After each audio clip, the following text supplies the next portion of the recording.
we're going to start with why am I talking about China and Vietnam?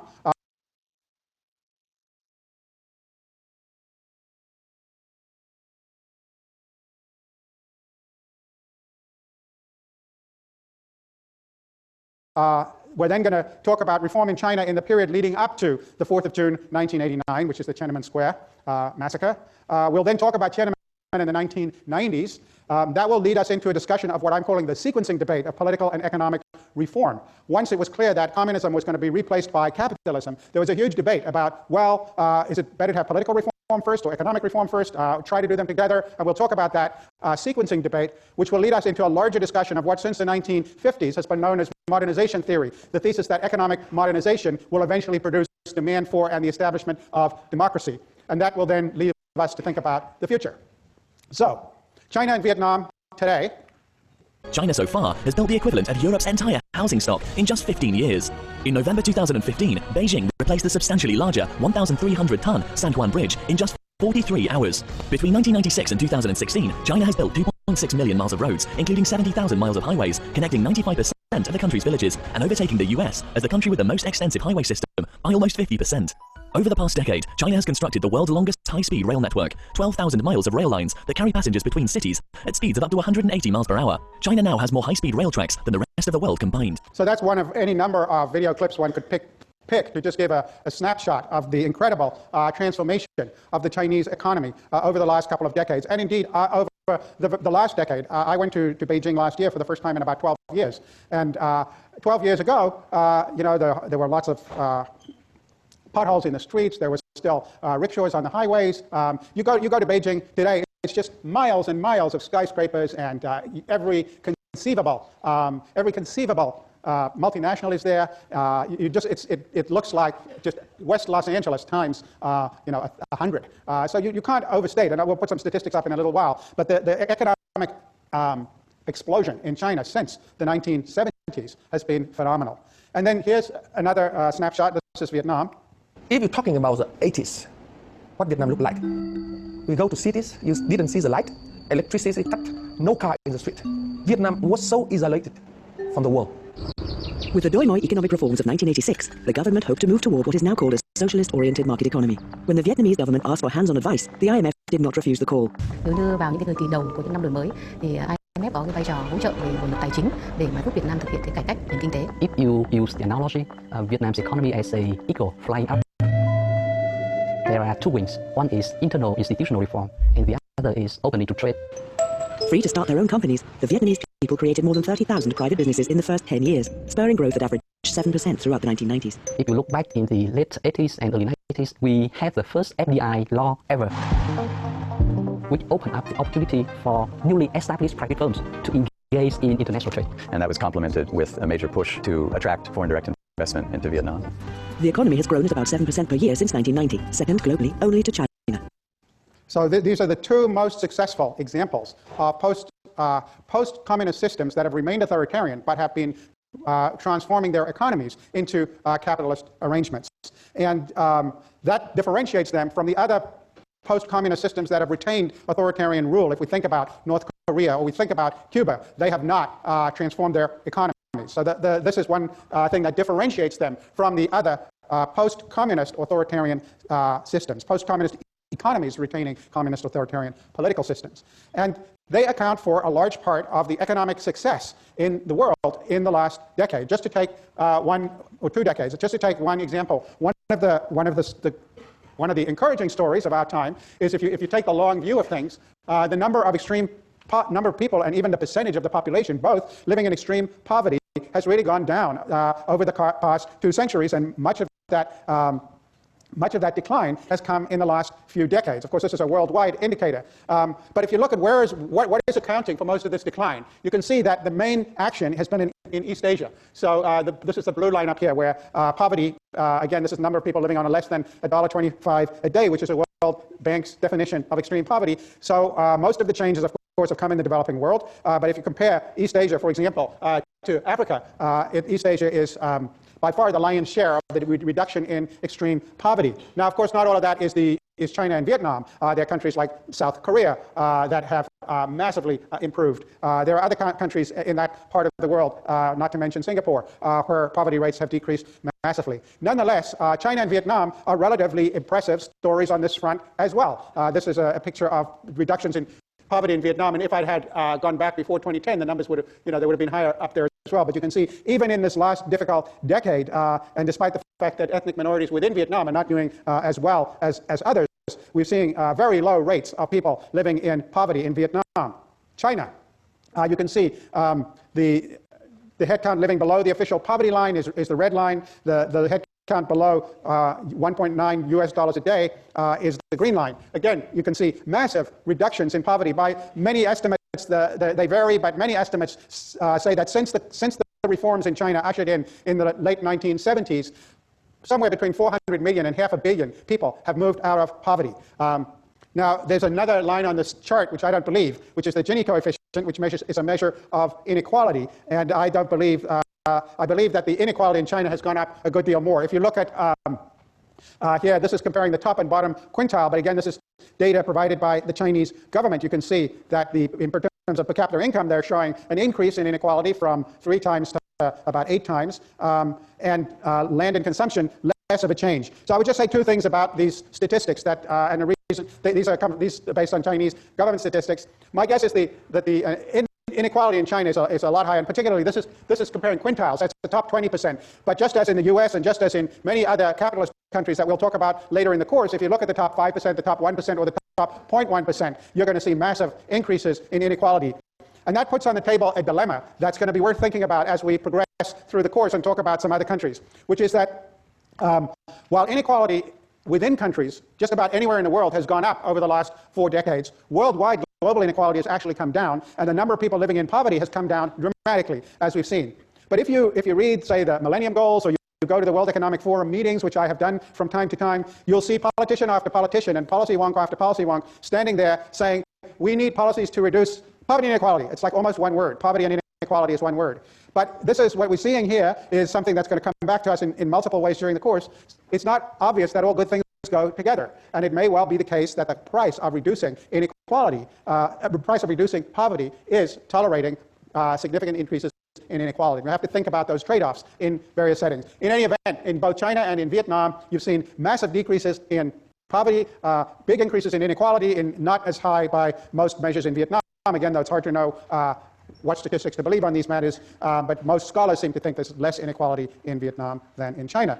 So the first answer why we talk about China and Vietnam today is that by virtually any measure, they have been economically successful. But then the second, and in some ways more interesting reason we're going to look at them, is they challenge a lot of accepted wisdom about capitalism, democracy, and the relations between them. Because here we have 2 very repressive authoritarian systems transforming their economies into successful capitalist ones. So that's the puzzle we're going to be wrestling with for the rest of today's class in one form or another.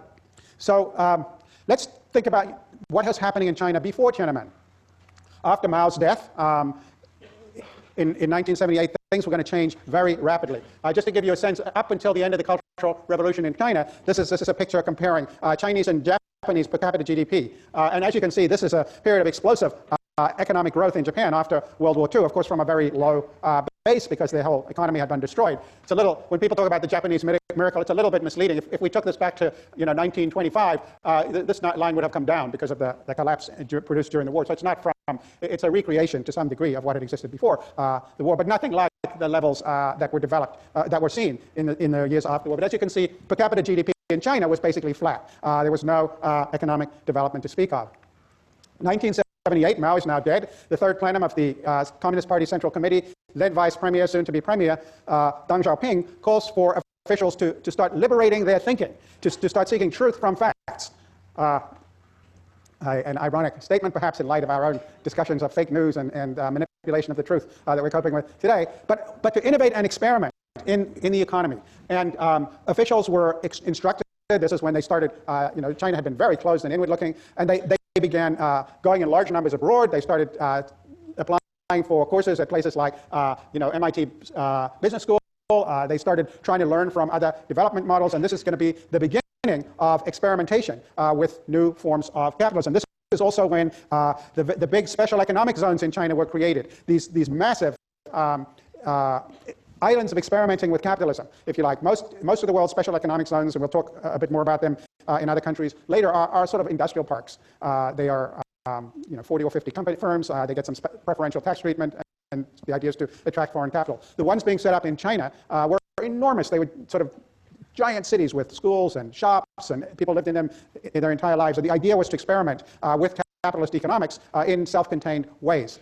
This is also when they start opening up to foreign direct investment. This is when companies like Cummins truck engines come to China. One of the biggest multinationals in China today started in the late 1970s, early 1980s.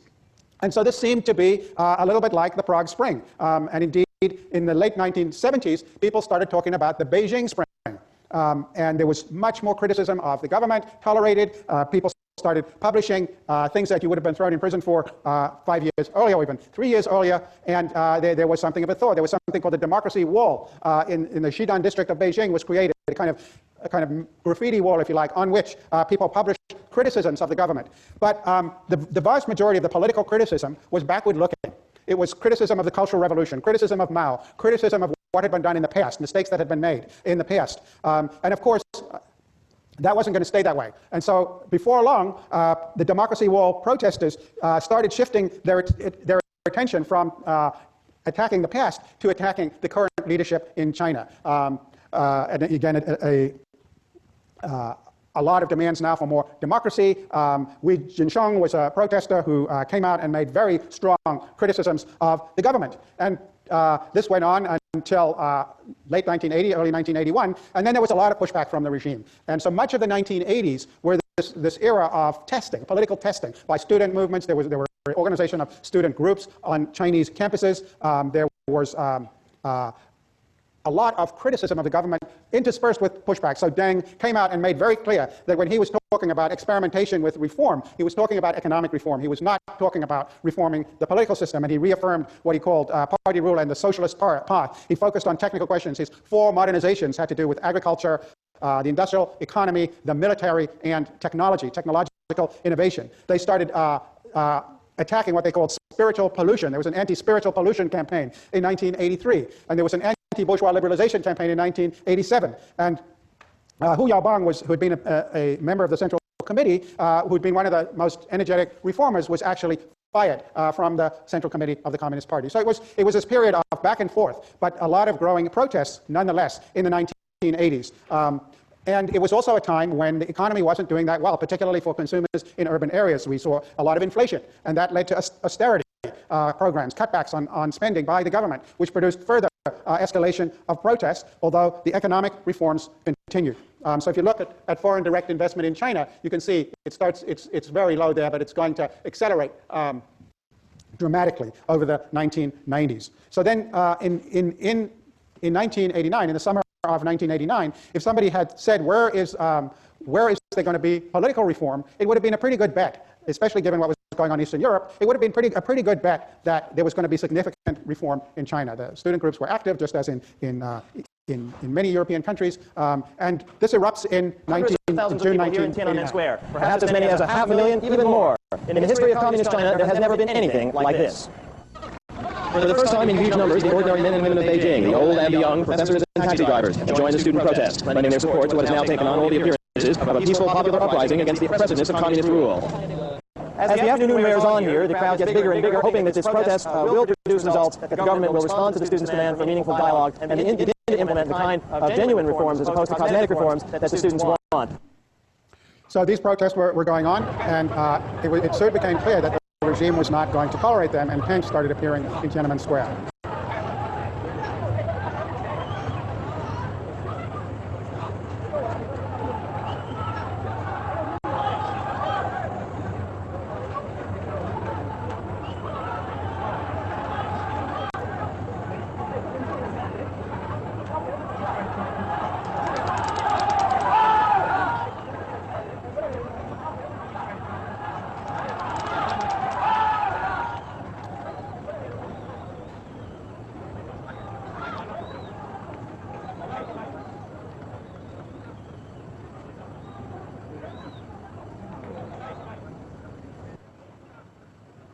So that's not that different from the video we were looking at outside the White House in Russia when Yeltsin climbed the tank. And there was the real expectation among many of the protesters that the Chinese army would not attack its own citizens.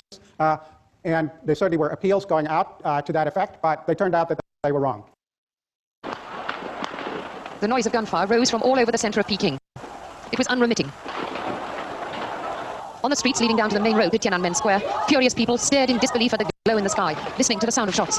Heading down the road was a hazardous business, but hundreds of people cheered as buses were set alight and army trucks caught fire too. They yelled and shouted, and then as troop lorries were seen moving down the road, there was gunfire from those lorries. The troops have been firing indiscriminately, but still, there are thousands of people on the streets who will not move back. The bicycle rickshaws scooped up the injured, others were shunted onto bikes and pedaled to hospital. Many were carried away by frantic local residents.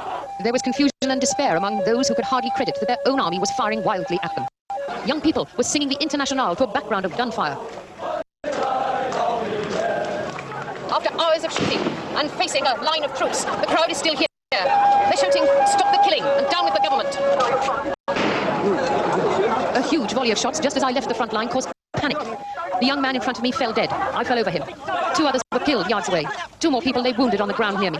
In the streets, many came up to us, shaking with anger and disbelief and fear. Many were terrified, saying there would be retribution. There was not one voice on the streets which did not express despair and rage. Tell the world, they said to us. So that was the beginning of a massive crackdown. Huge numbers of people. We never really got statistics we believed as the number of people were killed at Tiananmen, but it was very large numbers of people were killed. Huge numbers of people were imprisoned after that. Massive political crackdown. And in sharp contrast, again, this is June of 1989, when the revolutions all over Eastern Europe, the thaw is going on.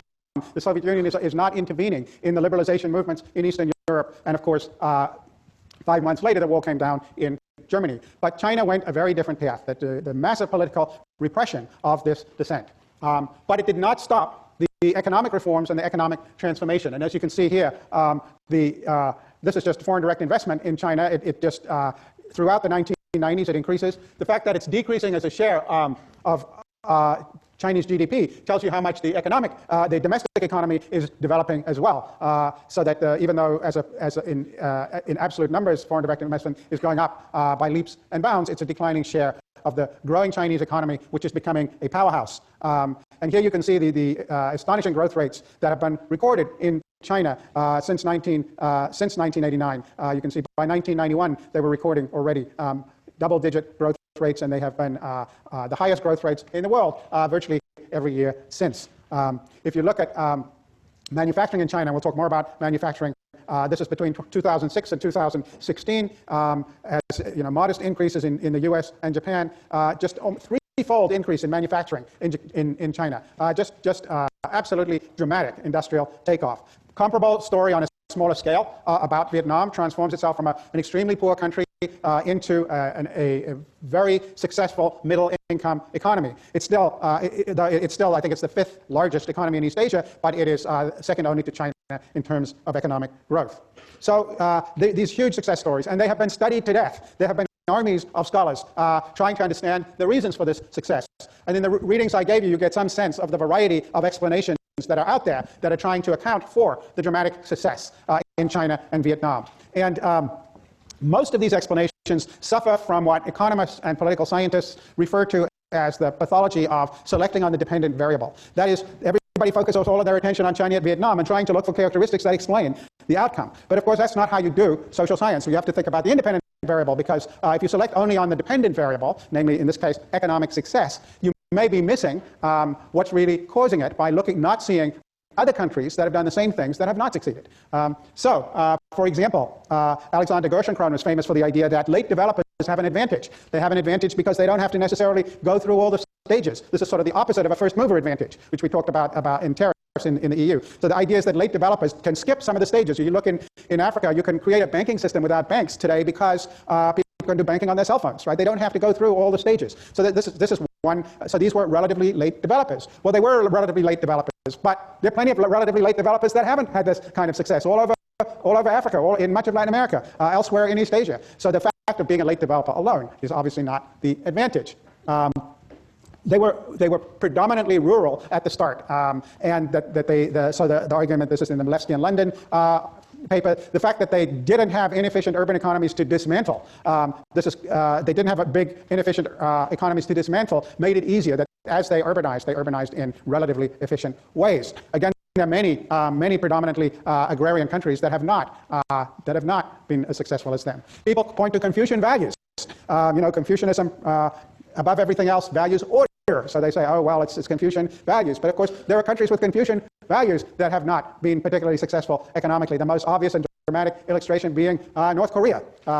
Confucian values haven't done anything for the North Korean economy. Education. Both China and Vietnam have made huge investments in education. They're making bigger investments, for example, than we are making in education. K-12 education, but also technical education, science education. The few things to say about that. Most of the investments in education have come later, after the economic takeoff. But also there are countries, Russia is an extremely well-educated population. Ethiopia has now got every child in school. They're one of the first African countries to have such high levels of K through 12 education, but they have not been replicating this success. There was a less entrenched command communist system. The Malevsky London piece makes put a lot of credence in this idea that the Soviet economy, for example, was this massively inefficient but deeply entrenched communist economic system that once they started to dismantle it, the whole economy fell apart. China and Vietnam, partly because they were mainly rural economies in the 1970s, didn't have these big entrenched communist economic command economies that had to be dismantled. They involved gradual reform. They did not, and we'll come back to this in more detail in a few minutes, but they did not simply replace the communist system with the capitalist system. In the Soviet Union, there was no choice because the communist system itself just imploded. It just collapsed. It became completely dysfunctional. And so they were starting from ground zero. In both China and Vietnam, there was a gradual experimental approach, as I've already mentioned in China in the special economic zones, opening their economies to foreign direct investment, which enabled the creation of joint ventures with foreign firms and allowed the economy to grow in particular sectors, not trying to reinvent wholesale a new system. Experimentalism and decentralization, they devolved a lot of power to make decisions about economic performance to regions. Provided that they delivered what was required by the central government, there was much less micromanaging from the center of how the different economic enterprises were run and how local officials met their goals. Again, putting less demand on the central leadership to know what to do in every circumstance when very often they didn't know what to do, and they knew that they didn't know what to do.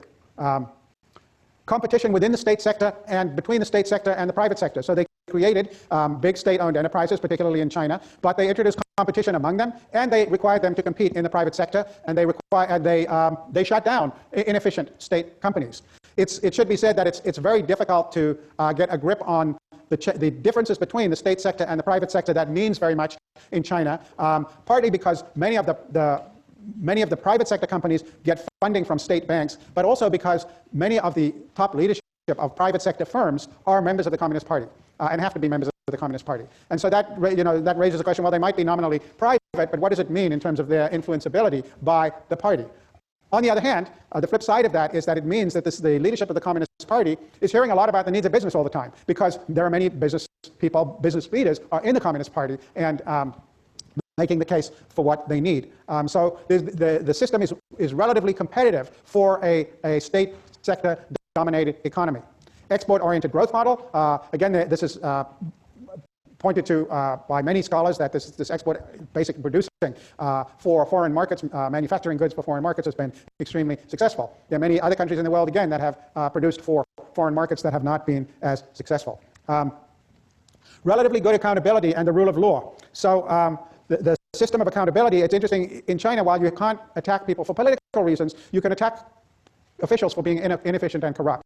And that has usually been the path by which people have pushed for accountability and reform. Yuhao Wang, in the chapter I put in with the readings from his book, Tying the Autocrats' Hands, points out that there's been a pretty effective increase in the demand for the rule of law with respect to commercial matters, not political matters, commercial matters, in the sectors of the economy that are dominated by foreign investment. And the reason he gives, and I think it's plausible, the reason he gives is that domestic firms have access to elites to solve their problems through informal networks, the so-called guanxi relationships that they build. Distinguishing guanxi from corruption is often easier said than done, but they have access to informal dispute resolution mechanisms, whereas the foreign firms do not. And so the parts of the economy in which the foreign firms are big have been where there's been a lot of demand for the creation of courts to resolve disputes. And Wang, who's a very impressive political scientist at Harvard, makes the case that it's this demand for the rule of law as a condition for attracting foreign investment that has fed that development. Of course, the subtitle of his book is Tying the Autocrat's Hands, something, and the rise of the rule of law in China. I was recently at a panel with him where he said, maybe we should now be talking about the rise and decline of the rule of law in China because, as that earlier slide showed you, foreign investment is becoming a less important part of the Chinese economy. So to the extent that the demand for the rule of law is coming from the foreign investment sector, it might be diminishing. Leadership.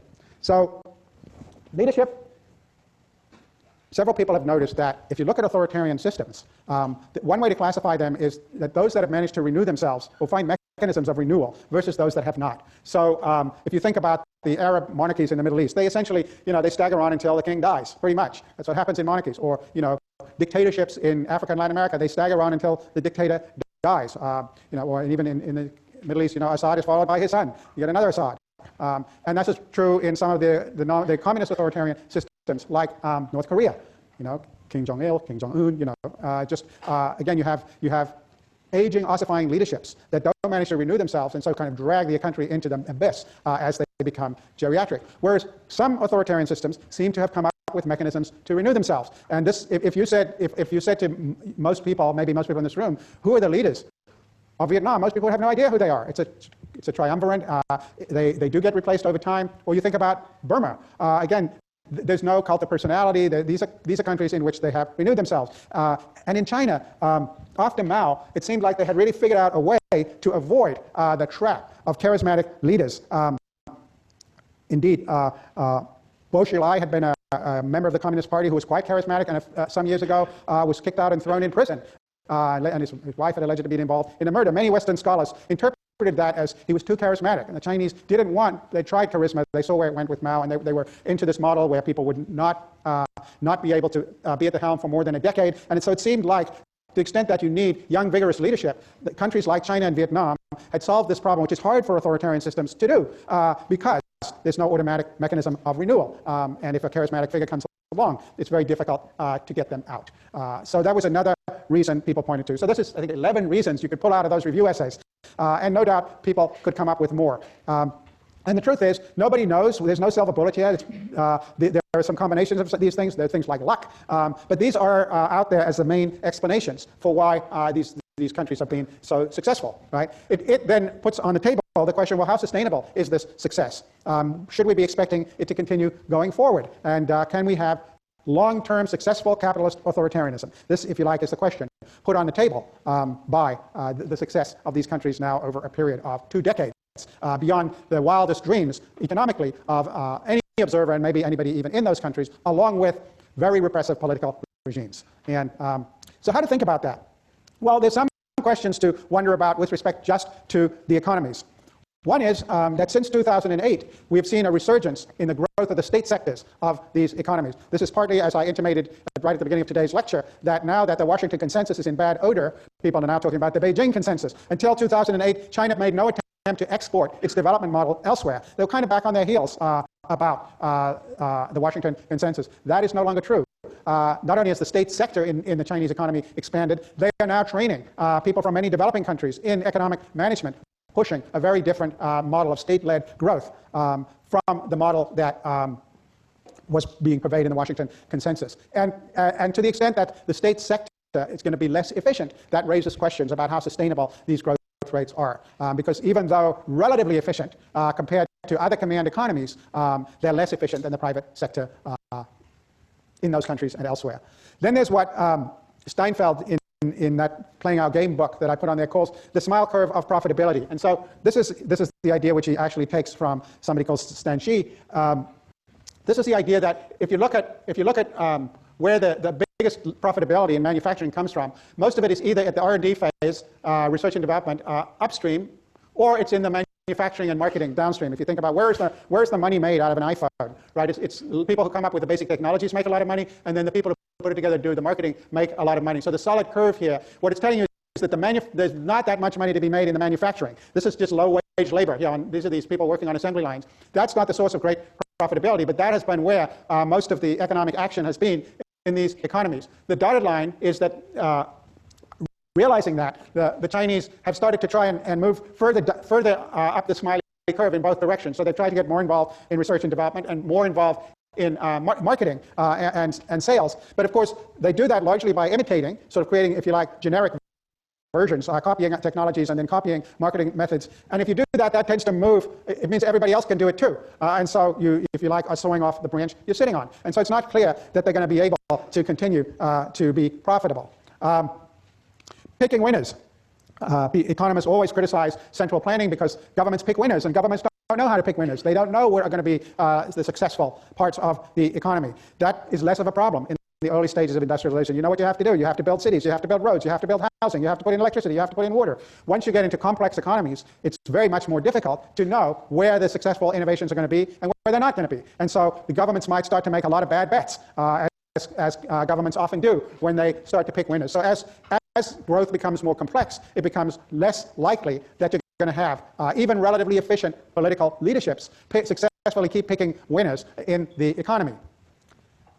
Changing leadership and corruption. The story I told about China's leadership in the last 5 years seems to have gone out the window. So now, as Donald Trump complains, Xi Jinping might be there for life. And Trump's clearly somewhat envious about that idea. But the 10-year term limit has now been abandoned at his request. And he is a very charismatic figure, certainly the most powerful Chinese leader since Mao. And so it may well be that the mechanism for ensuring leadership renewal is breaking down, or has perhaps even broken down. In Vietnam, they had almost a separation of power system with different leaders responsible for different parts of the political and legal system. And that also seems to be breaking down, or at least under strain from reports that it's possible to get. I already mentioned Yu Hao-Wang's point that to the extent that the rule of law in the economy was dependent on demand from the foreign sector, that might be going away as foreign investment as a proportion of the Chinese economy is actually shrinking. And given the trade wars economy that we're now in, they might be shrinking a lot further than we talked about before. And so that plus the leadership changes might mean that we're going to see increases in corruption. Again, inefficient management, different forms of corruption. Then the next thing, and this is we're going to start transitioning to talking about politics, is that when you create big industrial workforces working on assembly lines, eventually they start to make demands. They start to want higher wages. And this is so-called flying geese theory of economic development. This is the idea that capital is going to go to wherever labor is cheapest. And so if you look here, these are wages in China, Mexico, and Vietnam. What you can see is that since the beginning of this century, wages in China have gone up quite dramatically. And they're now substantially above wages in Mexico and wages in Vietnam, which, while they've gone up, have gone up nowhere near as much.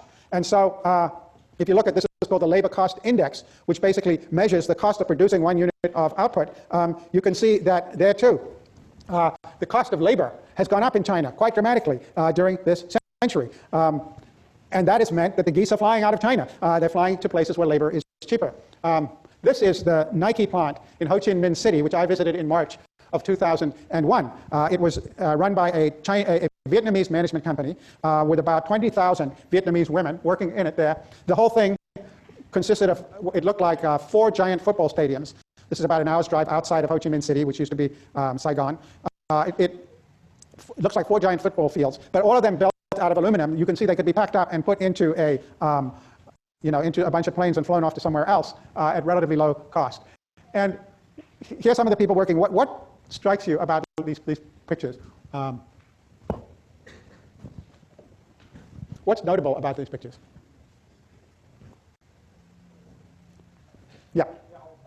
They're all women. Yeah, all women. And the management, and they're all Vietnamese. The management are all Taiwanese and all men, by the way. Almost all men. Yeah. What else is striking? I don't know if the picture's quite captured. It's incredibly labor intensive. These machines looked like they're 20 or 30 years old.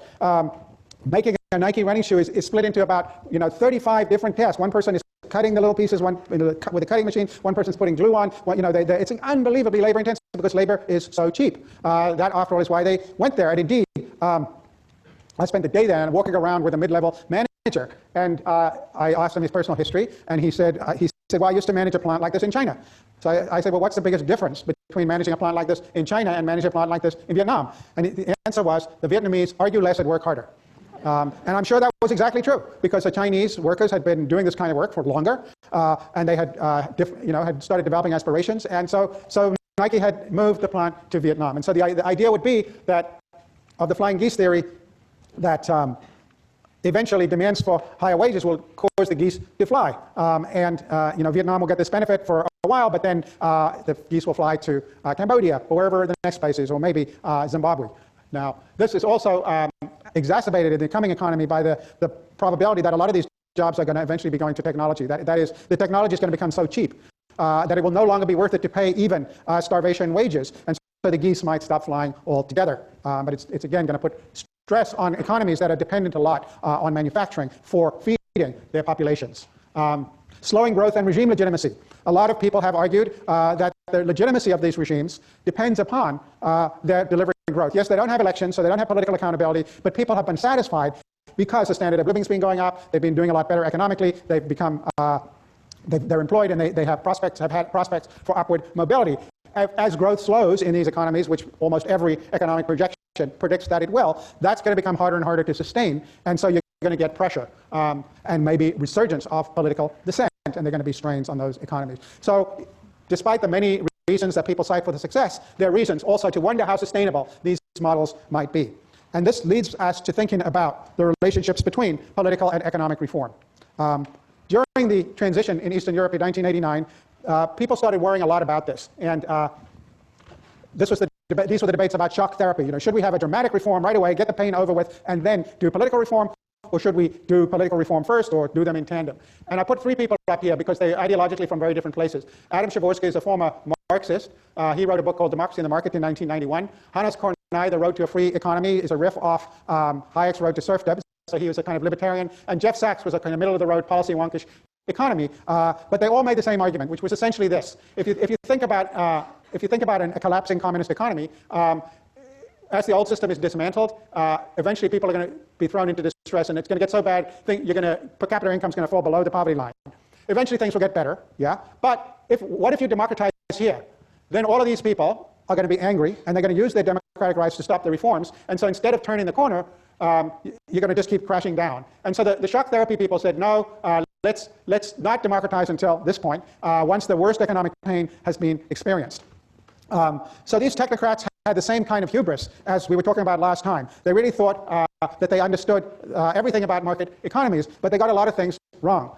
For example, both paths have turned out to be successful. If you compare Poland, that had shock therapy, with the Czech Republic that went with gradualism, they've both been among the two most successful former communist economies in Eastern Europe. Of course, Poland's 4 times the size, and so on, but they both have had very successful development paths. So it's not clear it made that much difference. The other thing that it ignores, and this is really important, it's not only the losers from reform who mobilize, it's the winners who mobilize as well. The people who get things out of the reforms don't want things to go away. And so it's far from obvious that democratizing while you're doing economic development is only going to empower the people who want to stop it. On the contrary, it might actually help economic reform go along. The economic advantages of gradualism get lost. So one of the big secrets of success in China and Vietnam was this 2-track pricing system where they created a second economy next to the state sector, not instead of the state sector. So basically people were told, if you can produce at the government set price what your quota is required, on top of that you can produce as much as you want and sell it at market prices. And so that was one of the ways in which a market economy was created alongside the socialist sector and didn't depend upon its destruction. Those are the kind of advantages you forego when you go for shock therapy. And this leads to a broader set of questions about modernization that I just want us to end with, which is that the old modernization theorists said that economic development would inevitably produce demands for democracy. And I'm giving here you can find a million statements like that, but here the person is saying the effects of socio-economic change, rising literacy, income, and urbanization rates, along with the improvements of communications, technologies, reduce the cost of collective action, delegitimize autocratic rule, and foster demands for greater democracy. As a result, authoritarian regimes, which have a relatively easy time ruling poor and agrarian societies, find it increasingly difficult and ultimately impossible to maintain their rule once socioeconomic development reaches a certain level. That was a scholar talking about China 5 years ago. The trouble with modernization theory is that the logic is very unclear. Why exactly is modernization going to produce a demand for democracy? And if you sort of trawl through it, you find at least 3 arguments there. So the most famous one, first made famous by Barrington Moore, was that it's all about the bourgeoisie. No bourgeoisie, no democracy. And I've mentioned some other modernization theorists there. And so there the thinking seemed to be that as you got a middle class is going to want bourgeois freedoms. They're going to want to be able to travel. They're going to want their kids to have opportunities. And so they're going to put pressure on the regime to change. Nonetheless, if the bourgeoisie are getting everything they want, it's not obvious that they're really going to demand changes, particularly if their lifestyles are improving. There's certainly no inexorable logic why that might happen. So then a second variant, this really goes back to Marx and Engels, but I put up some more recent scholars of it. It's not about the bourgeoisie, it's about the working class. It's the working class, no democracy. And you've got to have an industrial working class that is going to get angry as its relative and perhaps absolute position eventually deteriorates, and they're going to demand. So it's going to be pressure from below. And so this is what these scholars argue in different ways. Then a third group of scholars say actually it's all about war, that when governments fight wars, what they need is people to pay for the wars and people to fight the wars. And so they're going to have to make concessions when they tax people with income, and they're going to have to make concessions when they ask people to go and fight. I should have put Michael Klarman's book up here, Unfinished Business. He points out that every single increase in political conditions for African Americans in the U.S. has been associated with a war. That getting them to fight has involved making political concessions. There again, you have to wonder, well, now when you no longer need large armies to fight wars, you can doing it with drones and so forth, maybe that pressure won't be there. And we've been fighting wars for the last 2 decades on debt, so we don't have to make concessions to the unborn. We're going to be paying these debts. So there are these different logics. But the upshot for the future, if thinking about the future, is that democracy is not inevitable. It depends upon contingent historical struggles. There's no reason to think it will spring from processes of economic development and modernization. There are conditions under which it will, and we'll talk about, or becomes more likely, and we'll talk about them later, but it's not obvious. Even if these economies do falter and wages stagnate and they start to lose legitimacy, they might just become more repressive. There's no obvious reason to think that they will democratize. Perhaps they will, but perhaps they will double down. And in a post-Foucauldian world, this may take the form of what he referred to as the gentle way in punishment rather than throwing large numbers of people into prison. So, picture your life in a place where everything you do, what you buy, how you behave, is tracked. The government gives you a score, and the score is a measure of how trustworthy you are as a citizen, and determines what you're allowed to do, like ever. Boarding a train, getting a mortgage, all goes back to this score. It's called social credit. The system's eyes are in big data, artificial intelligence, and roughly 200 million surveillance cameras. The scores go from 350 to 950, and are based on habits and behavior. Buy clothes or diapers, it's good. A lot of alcohol, too many video games, not so good. And it's mandatory. When it goes national, social credit scores will be assigned to every one of China's citizens for life. In 2014, the Communist Party called for a system to allow the trustworthy to roam everywhere under heaven, while making it hard for the discredited to take a single step. The model is a place called Rongcheng. It's in Shandong province. It's orderly. Streets are spotless. Cars slow down, which is unheard of in China. Words like honesty and credibility appear on propaganda posters. Display cases show pictures of Rongcheng's most honored citizens. You start with 1,000 points, and you can print out your report anytime. You lose points for things like jaywalking, littering, tossing cigarette butts, or spreading rumors.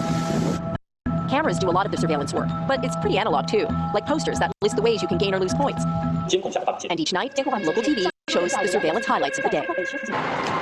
And then there's Zhou Aini. She's an information collector, a paid enforcer who walks around and writes down deeds about her neighbors. Like the man who carried a drunk person home. Things like this are good deeds, she said. But the farmer overheard swearing and being rude, yeah, bad deeds. Her quota is 10 a month. She likes the work, thinks the city's better for it. We'll see you on Thursday. About the resurgent right in the West. Let's fix our intuitions with a little walk down memory lane.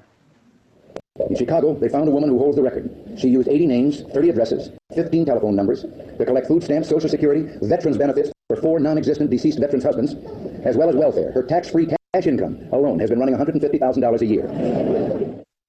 So that was Ronald Reagan running for the Republican nomination against Gerald Ford in 1976. Which he was unsuccessful. And that's his famous welfare queen speech, which would become, if things had been able to go viral in those days, it did the paper equivalent of going viral. And it represented this frontal assault on the welfare state, on what might be more broadly referred to as the post-war consensus that had prevailed in almost all of the capitalist democracies since the 1950s. In the US, it went by the name of the Great Society, ushered in by Lyndon Johnson, which was not only the civil rights legislation, but the creation of Medicare, considerable expansion of many components of the welfare state. In Britain, it was, of course, the post-war government of Clement Attlee voted into office in 1945 that put into place the major elements of the British welfare state.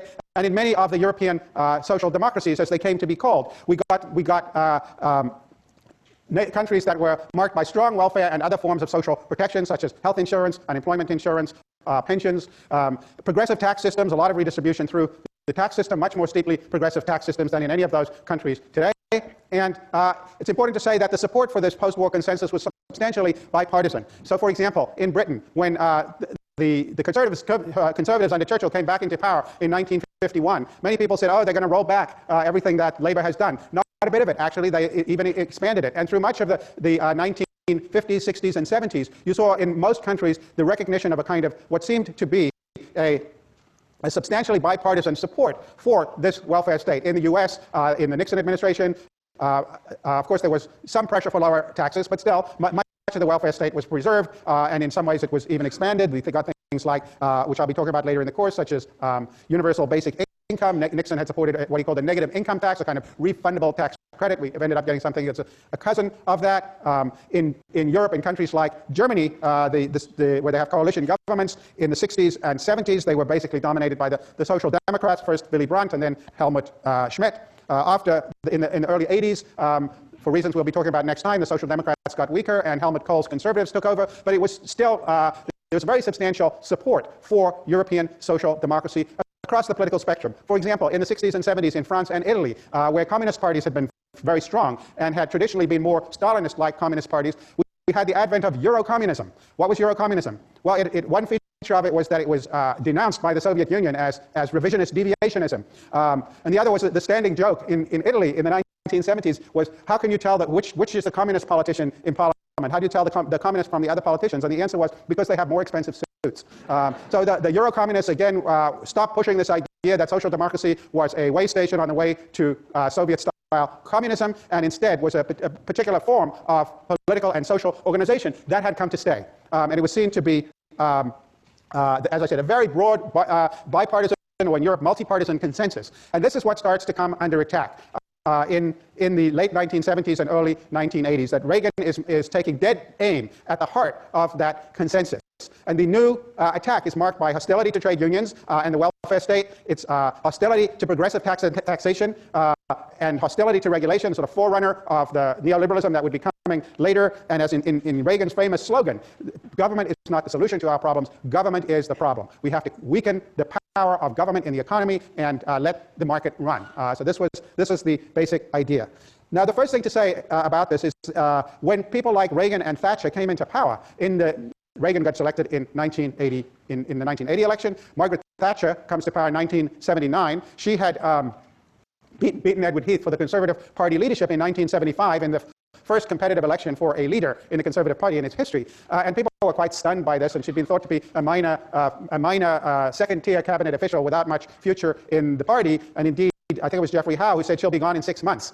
Turned out she was leader of the Conservative Party for 15 years and Prime Minister for 11 and a half years. But I think it's fair to say that most people did not take Reagan and Thatcher seriously. They saw them as real threats, but most people in the establishment, the political establishment, the economic establishment, didn't take them seriously as long-term threats. They thought people tended to see this as a kind of aberrational outcome, and that things would revert to normal. Social democracy was about alternation in power between center-right and center-left parties, and this was a center-right moment, but things would revert. There were a few discordant voices. In the U.S., perhaps the most prescient one was a man by the name of Kevin Phillips, who published a book in 1969 called The Emerging Conservative Majority, predicting the rise of the new right in pretty much the form that it took. But he wasn't, he was later on given great credit for having predicted this, but for the most part, people did not see this as any kind of sea change or fundamental realignment of politics. And just to give you a sense, in Britain, in 1980, the principal intellectual architect of Thatcher's revolution was Sir Keith Joseph,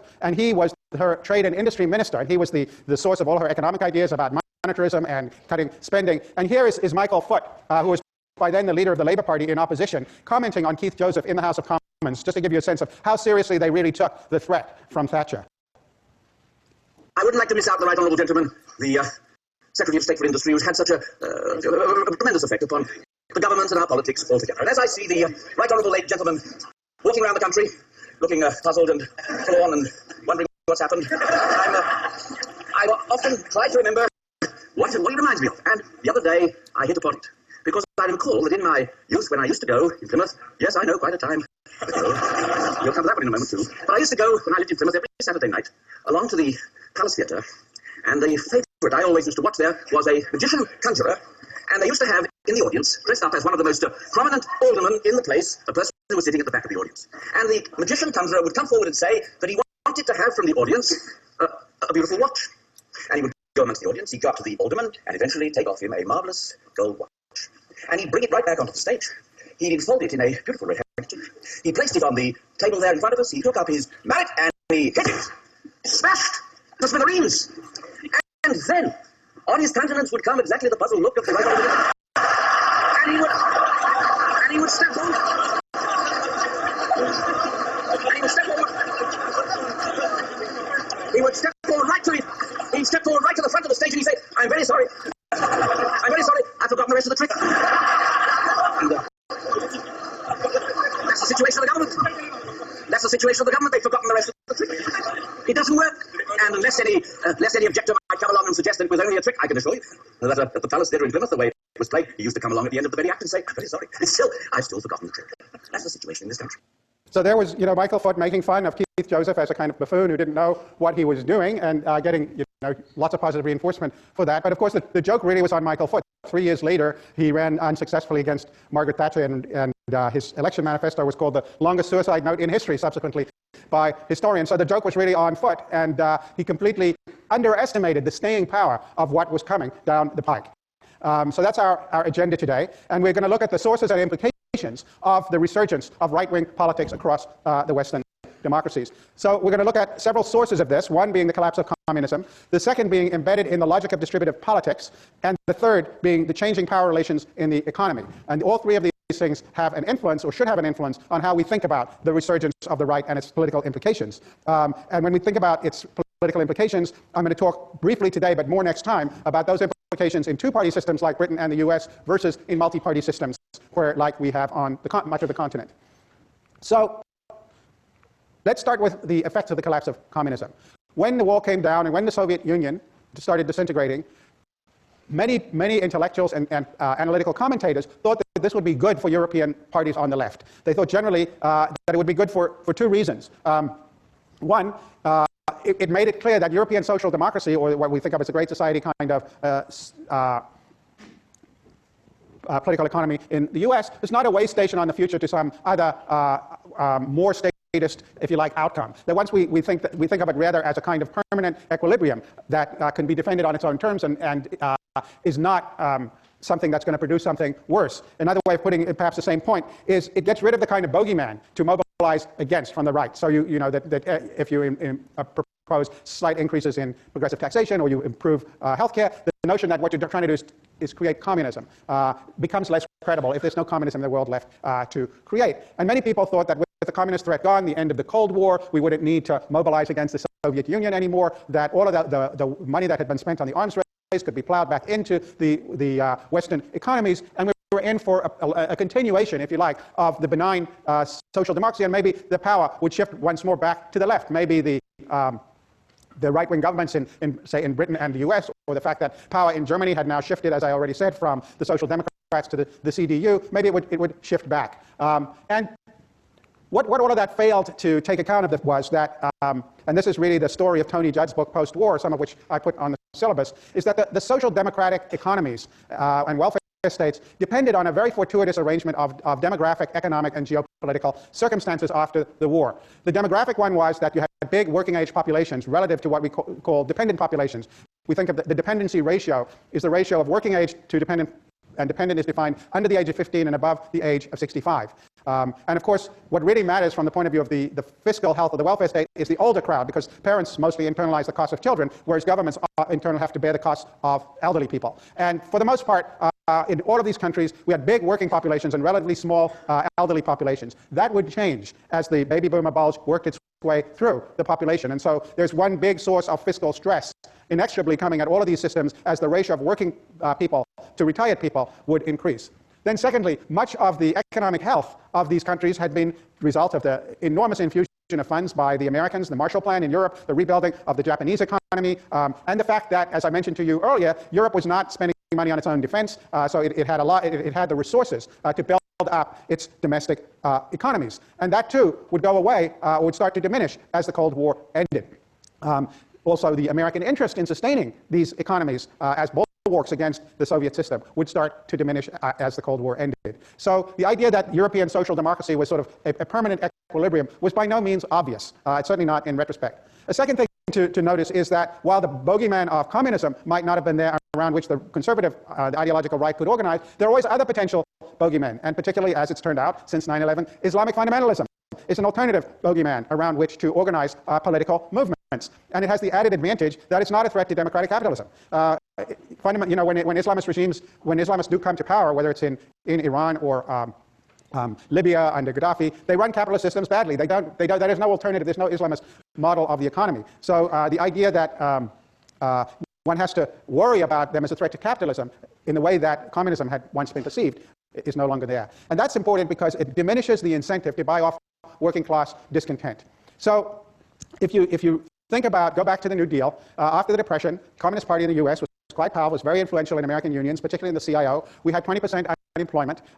There was real fear in the aftermath of the Depression that communism might claim hearts and minds of large numbers of American workers. And that is partly what motivated business elites and others to at least tacitly support the New Deal. The notion was that you want to make sure America's workers do not reach a state of affairs where they think they have nothing to lose but their chains. And so my colleague Peter Swenson has done tremendous scholarship on this, but actually what Swenson shows is that there's never been significant expansion of a welfare state, even the European welfare states, by the way, without significant, at least tacit and sometimes active support from business. And part of it in the 30s and 40s was Keynesian thinking about revising the economy, or proto-Keynesian thinking. The general theory didn't come out until well after the Depression, but there were many people making those kinds of arguments at the time. But it was also political. It was this idea that you want to give the dispossessed people who'd been most harmed by the Depression a stake in the existing order. And similar arguments were made in Britain and Europe. For instance, Ralph Miliband, the father of Ed and David Miliband,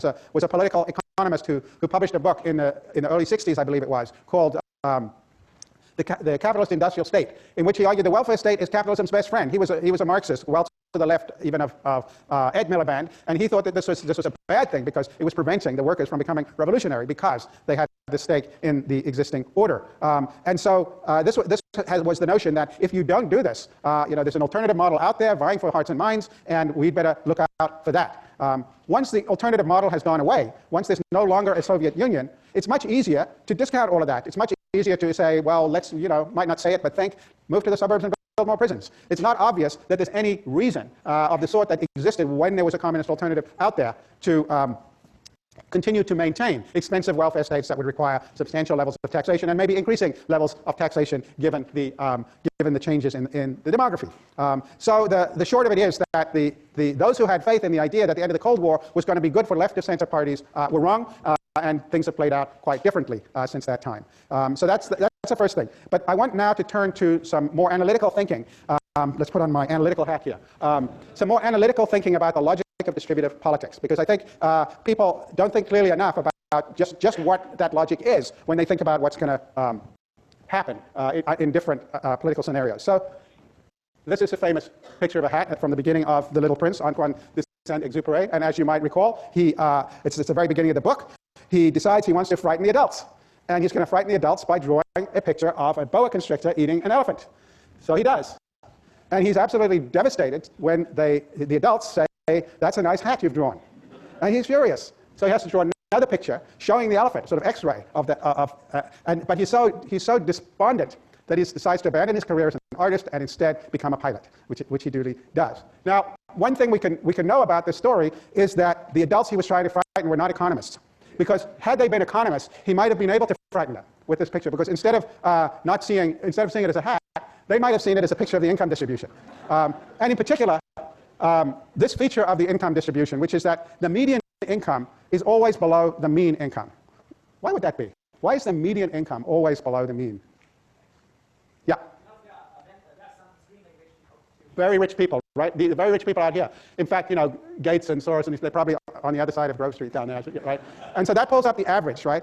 So that means that in every, obviously there's a cutoff point here because there's some level below which people won't survive. But the very rich people pull up the average. So there are always more people below the average income. And so this had for a long time led political economists to think that politicians who are trying to win election will be responsive to the median voter, and there's sort of be a kind of impetus to redistribute downwardly. Because politicians need votes, they need to get elected, and so they will do that. Politicians, this median voter is going to be below the mean income. And indeed, this is a very old argument. So, for example, in the 19th century, people like John Stuart Mill were afraid of expanding the franchise for exactly this reason. And they came up with things like giving 2 votes to university graduates as a way to sort of blunt it. And Karl Marx, after he'd been disappointed in 1830 when communism had not arrived, and he'd been disappointed in 1848 when the revolutions had not become communist, and he'd been disappointed in the Paris Commune in 1871, he and Engels started talking about the parliamentary road to socialism. And this is exactly the same idea that maybe the workers would do through the ballot box what they had not done at the barricades. And the 20th century is this idea is the median voter theorem, which basically says that politicians in search of the median voter are going to support downward redistribution. Very famous paper by 2 people called Meltzer and Richards, which I think is somewhere in the recommended readings on the syllabus. If not, it should be. And so the biggest puzzle of 20th century political economy is that this does not in fact happen. That there's lots of redistribution in democratic capitalist systems, but it's all kinds of distribution. It can be from urban to rural sectors of the economy. It can be from one industry to another. It can be done through food subsidies. It can be done in all kinds of ways, but there sometimes is regressive redistribution in capitalist systems. We'll talk later about the repeal of the estate tax, which is an example of using the political system to actually redistribute in ways that produce more inequality. And so that being the case, that the sort of standard expectations, the folk expectations that once you've got majority rule with a universal franchise, the poor are going to soak the rich. Why wouldn't they? They've got less. They're going to soak the rich, but it doesn't happen. And so people have tried to understand why that doesn't happen. And there are basically 2 approaches to thinking about that. So one would be to say, well, I've got one dimension here. The left-wing party wants redistribution. The right-wing party doesn't want redistribution. And the median voter is going to want redistribution. And so the right-wing party is going to sort of be dragged to the left in search of the median voter, or it's going to lose, right? But what if there's another dimension as well? What if there's a dimension like race? So what if there's a dimension where people have racially exclusionary attitudes versus inclusionary attitudes? And then it might be the case that, well, then it depends how much they care about race versus how much they care about income or wealth, okay? And so this is the story of Richard Nixon's Southern strategy, right? So what happens? 1964, you get the Civil Rights Act. 1965, we get the Voting Rights Act. Lyndon Johnson is famously is reputed to have said, Democrats have lost the South for a generation. I've lost the South for the Democrats for a generation. Historians now debate whether he actually said it, but it was widely attributed to him. And the notion was that the Democrats historically had been the dominant party in the South, and now that they have become associated with the Civil Rights Act, the Voting Rights Act, there was going to be backlash, and Nixon and his advisors thought he could capitalize on that backlash by offering to essentially limit the effects of the Voting Rights and Civil Rights Acts in the South, stop that, and that would make this would be the way in which the Republicans could attract voters who had previously supported the Democrats for economic reasons. And so once you put a second dimension into play, if you like, it's no longer the case that the median voter will necessarily want downward redistribution because they may want preservation of their racial status quo more. And so this is one of the ways in which scholars, my colleague in the political science department, John Romer, has developed a number of these models that show this. Once you put a second dimension, whether I just put in race here, it could be xenophobia, it could be women's rights, there might be another dimension. Again, you think about women's rights. Women may think the pro-choice, pro-life dimension more important than the economic dimension, and so vote differently. So once you put other dimensions into play, maybe the median voter won't vote for redistribution. So that's one possible story about why we have not seen the sorts of developments that one might anticipate. Here's another story. So this is what game theorists refer to as the majority rule divided dollar game. And here the intuition is that if you divide a dollar by majority rule, no matter how you divide it, there is some potential majority to upset that division. So if they start out with an equal division, you can see here that Stannis and Araya can decide to completely dispossess Joffrey and keep it all to themselves. But of course, if we think of things going on over time, then what is Joffrey's going to come along to Araya and say, I'll offer you a different deal. You can keep 2/3 of it or 60% of it, and I'll take 40% of it. All right? And if that were the case, if that became the new status quo, Stannis would come up and propose something else. This could go on and on and on. And what the finding is that it never ends. So that if you have majority rule dividing up any divisible good over time, there is no distribution that in principle is not susceptible to being upset by some new majority. So notice a couple of things about the majority rule divided dollar game that are very important for us going forward. The first is you don't need a second dimension here to get instability. Right? Maybe there's a second dimension, maybe there isn't, but it's not necessary to have a second dimension to get instability. You can get instability with one dimension, right? Just money. This whole game is just about money. And that carries a further implication, which is that interest alone will not produce effective demand for downward redistribution or for retaining any particular distribution. Now we're going to be bringing into play the framework of interests, ideals, and institutions that I mentioned to you last week. And notice here I'm not just talking about interests as selfish.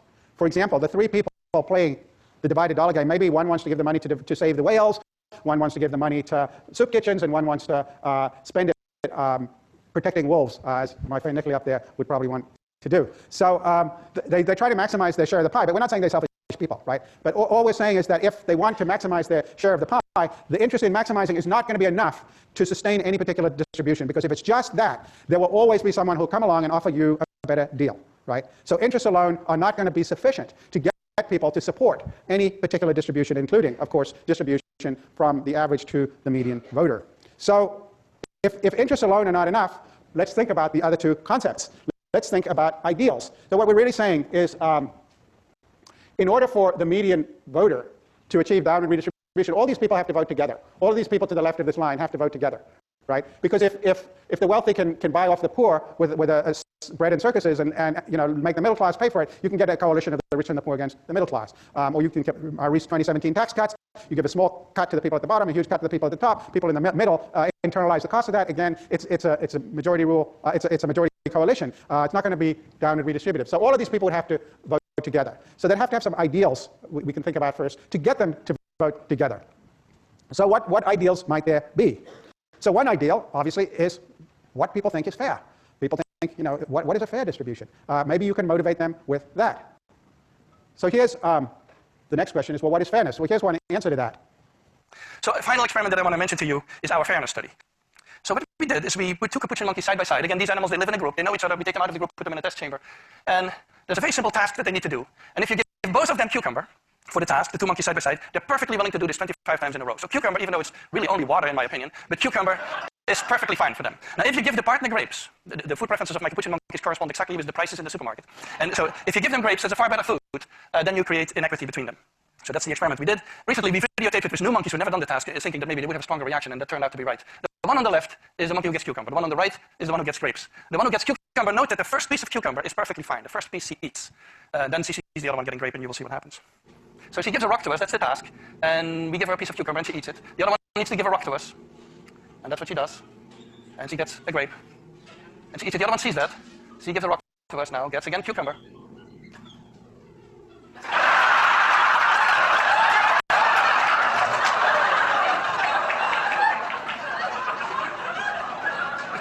She tests the rock now against the wall. She needs to give it to us. And she gets cucumber again.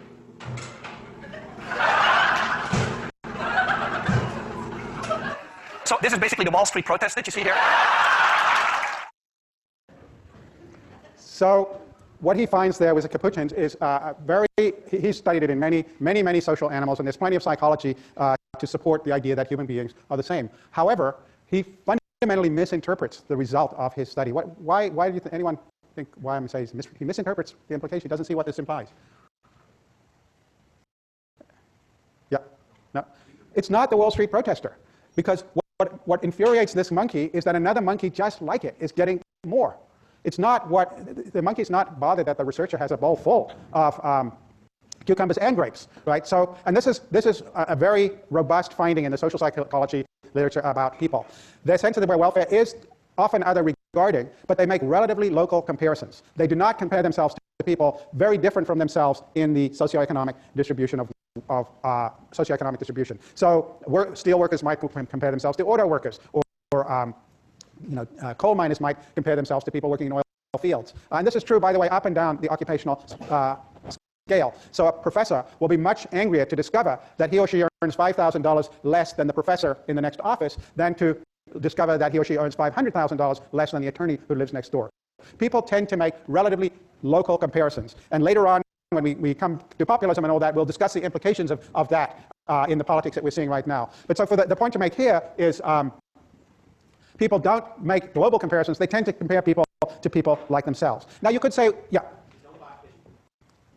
No, not necessarily. I mean, there's studies of children, for example. You give a little boy half a glass of orange juice, and then you give his sister a full glass, and he was happy before, now he's furious, right? So it depends what your reference group is. Paul Bloom, who gave the Vane lectures about 4 or 5 years ago, is the local expert on reference groups. But it doesn't have to be in the same industry. It's got to be the kind of people you consider yourself to be like, and by whom you want to be given esteem, right? So now you might say, well, that's not necessarily fatal for solidarity, because if you say, well, I want to have at least as much as people like me, you could say, well, let's get together and make sure we all get it, right? So it's not obviously fatal to solidarity. And that's basically what Marx's theory of consciousness raising was about. But the trouble is that it competes with other ideals of fairness. So let's just consider a couple that are relevant to where we're headed. Next Tuesday is election day. Next Tuesday, all of you will go to the polls, will stand there in the polling place and make a decision. I think when you make that decision, it might be well if you would ask yourself, are you better off than you were 4 years ago? Is it easier for you to go and buy things in the stores than it was 4 years ago? Is there more or less unemployment in the country than there was 4 years ago? And if you answer all of those questions yes, why then I think your choice is very obvious as to who you'll vote for. So there he's saying something quite different. He's saying, ask yourself, this is Ronald Reagan in 1984 running for re-election. He's saying, 4 years ago when I came into office, some here can remember what it was like in 1980. Interest rates were at 19%, inflation was at 12 or 13%. The economy was in pretty bad shape, and by 1984 things were better. So he's saying, you look at your circumstances now compared to 4 years ago, and are you better off or not? This is what we might call a self-referential comparison. It has nothing to do with what other people are getting, right? And it's not important from your point of view. Reagan is anticipating what other people are getting. And this is what economists call a Pareto improvement, right? Economists are all about absolute gains, not about relative gains. People want to get on as high an indifference curve as they can in the standard economic models without reference to the indifference curves that others might be on. Just to take the same logic across the channel, here's another formulation of it. There is no doubt that the Prime Minister has in many ways achieved substantial success. There is one statistic that I understand is not, however, challenging, and that is that over her 11 years, the gap between the richest 10% and the poorest 10% in this country has widened substantially. How can she say at the end of her chapter of British politics that she can justify many people in a constituency such as mine being relatively much poorer, much less well-housed, and much less well-provided than it was in 1979? Surely she accepts that is not a record that she or any Prime Minister can be proud of. Mr. Speaker, all levels of income are better off than they were in 1979. But what the honourable member is saying is that he would rather the poor were poorer, provided the rich were less rich. Once they start to talk about the gap, they'd rather the gap was that. Down here. That. Not that. But that. So long as the gap is smaller, they'd rather have the poor poorer. So, there it is, two fundamentally antithetical conceptions of fairness. So how should we think about the contest between them? Which is more powerful politically, do you think? Or maybe that's the wrong way to put it. What are the conditions under which one might become more powerful than the other? Any reflections on this? Yeah, you're going to give you the microphone. Yeah. You want to give it to? Yeah. Can everyone hear me? Yes. Yeah. It brings back to the mean and average income we saw previously. If you have more people that have less, then politically you're going to have more people who are going to vote for the income. So just run with that a little bit. So if you were designing a party platform trying to appeal to a more solidarity-based idea of getting more people to resist the Reagan and Thatcher logic here, what would your argument be? To resist Thatcher and Reagan? My main argument would be we're all born equal. We need to earn the same thing. There's no reason why other people gain more. Okay, and now if you had to bet in an upcoming election that you were right, how much of your own money would you bet? This is taking the contrary to my own opinions, but I think there's a good chance it'll be successful in the next 15 months, unfortunately. Okay. So this is you think the people's basic conception of a solidarity-based conception of fairness can actually command people's support, despite the appeals to what we might call an economist conception of absolute improvements. Any other arguments that somebody could imagine making in support of that notion? Yes, sir. You need the microphone. Yeah. Since the Reagan administration, there has been no real growth in wages of the middle class. Mm-hmm. And all the additional productivity has gone to the upper class. So I think that is something that you could use as a political argument that would work. So how would you make the argument? So that life is not better than it was 50 years ago for most of the people. That, if anything, your salary is the same and and the likelihood of you're keeping your salary is less. You're less secure, and you're at the same level that you were 30 years ago. Okay, so I see you oscillating now between two logics here. One is you're saying the world's become more unequal, and the other is that you're saying you people are becoming more insecure, right? So those two things are not the same, and they're going to be importantly different. And what I'm going to be arguing later in the course is that when people become insecure, there's a very different politics. Insecurity is not the same thing as inequality. People can be afraid of insecurity even if they're relatively well off, if they feel threatened. And it produces fear of insecurity produces a very different politics than outrage or at inequality. And what you think? What's going on here is that if you look at the Reagan and Thatcher arguments, in addition to being completely self-referential, they're both saying, you know, why should the poor care what the rich have if the poor are better off than they were before, or at least as good as? So they're basically appealing to two things. One is absolute improvements are more important than relative changes, and the other is that people, again, they then are appealing to prospects for upward mobility. They're saying, you know, Reagan famously said, I want an America where anybody can become a millionaire, right? People should be able to get ahead. Now, and that was certainly a difference between the politics of the new right in the 1980s and the politics of conservatism, pro-market arguments today, which revolve more around what psychologists and economists call loss aversion. It's no longer a politics about promising upward mobility. It's actually a politics revolving around, as you said, wages have stagnated and perhaps in real terms actually gone down. People are more insecure. Make America great again is a slogan which implies that something's been taken away from you and I'm going to bring it back. Right? It's a very different notion than America's best days lie ahead. Now, it's interesting that Reagan was responsible for both those slogans, Make America Great Again and America's Best Days Lie Ahead. And in 2016, Trump used the first and Hillary used the second. But of course, the context in which Hillary was talking about America's best days lie ahead had been an era when we'd had 3 or 4 decades of wage stagnation and growing economic insecurity. So it was a very different era than when Reagan and Thatcher were running in the 1980s.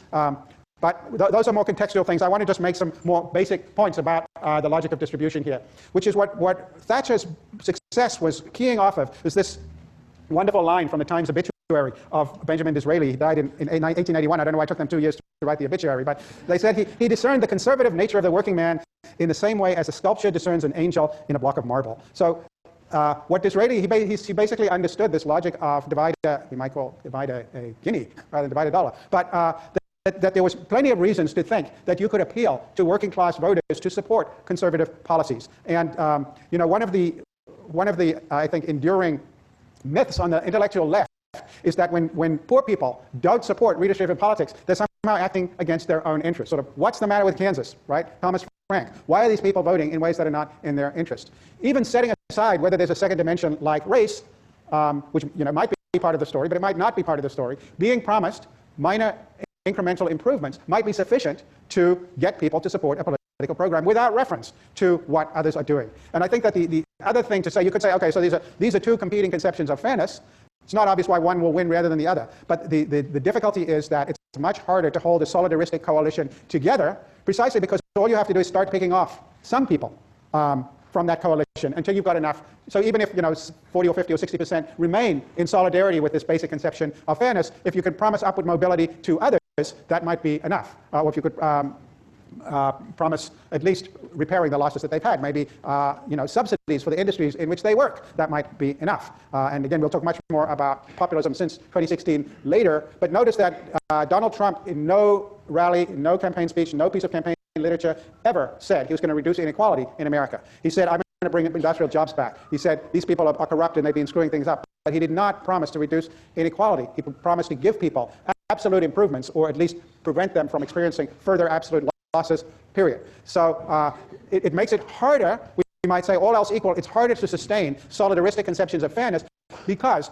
that's a coalition that can be picked apart in different ways. And all it takes is getting enough people to support what you want to do, and it starts to disintegrate. And that's what Thatcher did. Basically, she appealed to lower middle class workers, shopkeepers, and working class voters with upwardly mobile aspirations, and comparable things happened elsewhere in the 1980s. So the upshot is that even without a second dimension like race, solidarity is always vulnerable to splintering by these ideologies, by these other ideologies, or people promising to pick off somebody by promising them absolute gains or something better as part of some different coalition. So it sounds like ideals of fairness are not enough. They might help build a coalition, and they might motivate people some of the time, but they're probably not going to be enough. So what about institutions? What institutions could there be that would sustain a solidaristic, what I'm calling here a solidaristic conception that would get people to support single political platforms that might at least prevent regressive change or promote progressive change. Unions, yeah, that seem like the obvious candidate because unions, unions are basically organizations that will pull together the people to the left of the median voter. So let's take a look at what we think about unions.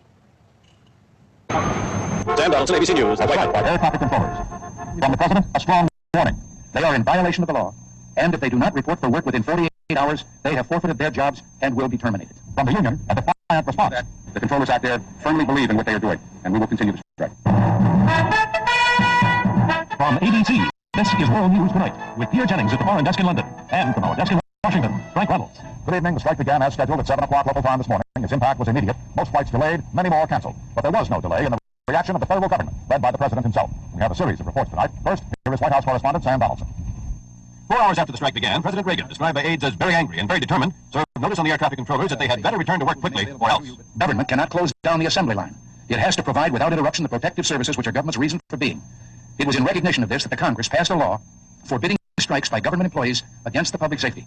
It is for this reason that I must tell those who fail to report for duty this morning, they are in violation of the law, and if they do not report for work within 48 hours, they have forfeited their jobs and will be terminated. Strong as the threat of firing may be, the administration moved rapidly to employ other weapons as well. Court proceedings to force the strikers back to work were begun in 19 separate courts. Criminal charges were being prepared against individuals. The first cases would be brought against union leaders, but FBI agents are compiling a complete list of strikers. The union's $3.5 million strike fund has been impounded by court order, and the petition has been filed asking for decertification of the union, meaning to put it out of business permanently. The President was asked why such strong action immediately. Why not some lesser action to begin with? What lesser action can there be? The law is very explicit. They are violating the law. The President is said by an aide to be tough as nails in his determination to break the strike. And this morning, Mr. Reagan reminisced in the Oval Office about Calvin Coolidge's similar determination and success in breaking the Boston police strike of 1919 when Coolidge was governor of Massachusetts. In this case, Mr. Reagan wanted to make the deadline for firing 24 hours at first, but finally settled in 48 in order to make certain that no air traffic controller could say later he didn't get the word. The President seems convinced that by being tough, he can force many of the union members back to work. He also seems convinced that being tough is what the public wants. Sam Donaldson, ABC News, the White House. And he did indeed fire those air traffic controllers. Let's go forward 3 years in the UK. What we have seen in the past few weeks is not picketing at all. It is an attempt by force to prevent others from doing what they have a right to do. It is intimidation. It is unlawful assembly. Our duty demands and the national interest requires that we see that violence does not pay and is seen not to pay.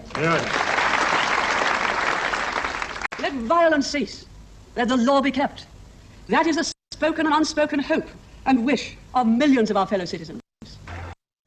So those two confrontations were emblematic of the gloves coming off with the rise of the new right. When Ronald Reagan fired the air traffic controllers in 1981, and Margaret Thatcher took on the miners who had been striking through much of the 1970s in Britain and broke the miners' union. And this signaled the start of a very different attitude toward unions on the part of right-of-center parties. And many people sort of date the big change here to those governments and those particular sort of symbolic confrontations. But the truth is that that was the tip of an iceberg that has a much longer provenance. So if you look at union membership in the U.S., you can see this starts goes from 1973 to 2009, and it basically falls in half. And if you take out public sector workers, its overall union membership falls even more dramatically. You can see here that private sector unions have all but disappeared. But what do these numbers ignore? What do these graphs not tell us? Most people know that. Most people know that since the 1970s, unions have gotten a lot smaller. Yeah. Yeah, that's true. But what else? What do these numbers not tell us? What they don't tell us is it's not since the 1970s. It's since the 1950s that the high watermark of union membership in the U.S. economy is really in the late 1940s and early 1950s. The Wagner Act protecting unions had been passed in 1935 as part of FDR's New Deal legislation and had very tepid opposition from business initially, partly because of the fears of communism. But that rapidly changed once it became obvious that the U.S. economy was not going to disappear, was not going to collapse. And through much of the 1940s, there was a lot of lobbying to either get rid of Wagner or cut it back. And in 1947, Republican Congress passed the Taft-Hartley Act, which over President Truman's veto, by the way, so it's very powerful. Republican Congress did that, takes 2/3 in both houses, and Taft-Hartley cut back on a lot of union protections. So part of it was the politics, but we've seen as America has transformed from a manufacturing to a services economy, it's become less and less unionized, partly for those sorts of political reasons, and part because it's much harder to organize service sector than it is manufacturing and mining and things like that, and partly because it's more recently, the advent of free trade, the fact that capital has, back to the Hirschman point, capital has many fewer exit costs than labor. Capital is more mobile than labor. So capital can leave at much lower cost than labor. Think about what I said about different exit costs being important when we talked about Hirschman. And those exit costs for capital have come down and down and down. And so we saw last time, if they can't make enough money in China, they just move to Vietnam, and then they'll go to Cambodia or someplace else. So you've got low exit cost for capital, higher exit cost for labor. And so that makes it very difficult to sustain unionization. And this, as somebody said when we were talking about, this has a lot to do. The red line there is a share of the income going to the top 10%, and the blue line is the decline in unionization since the 50s. And as you can see, as unions get smaller and smaller, the inequality is growing. And somebody else mentioned, as this has happened, we've seen a declining share of income going to the middle class. Again, I'll post these slides, and you can look at them at your leisure. And this is not only the case in the U.S. You won't be able to see these probably, but these are all countries in which you'll be able to see them when I post them. They're all countries in which the proportion of the workforce has declined over the last several decades, and they're all the major economies. Unions have become smaller and weaker. There are a few exceptions, places like Belgium, Chile, Mexico, it's more or less remained flat. Seems like Finland is about the only country in the world in which unionization rates have actually increased. And so what are the implications of that? The implications of that are that unions, which, as the gentleman here said, are probably the best institutional component for creating solidarity among voters to vote for certain platforms, are decreasingly well equipped to do that. And particularly, it has been conventional wisdom that in two-party systems, the unionized workforce is relatively small, so it's not going to be able to get a lot of redistribution. And so this is a picture of inequalities in the US, the UK, Germany, and France over the past century.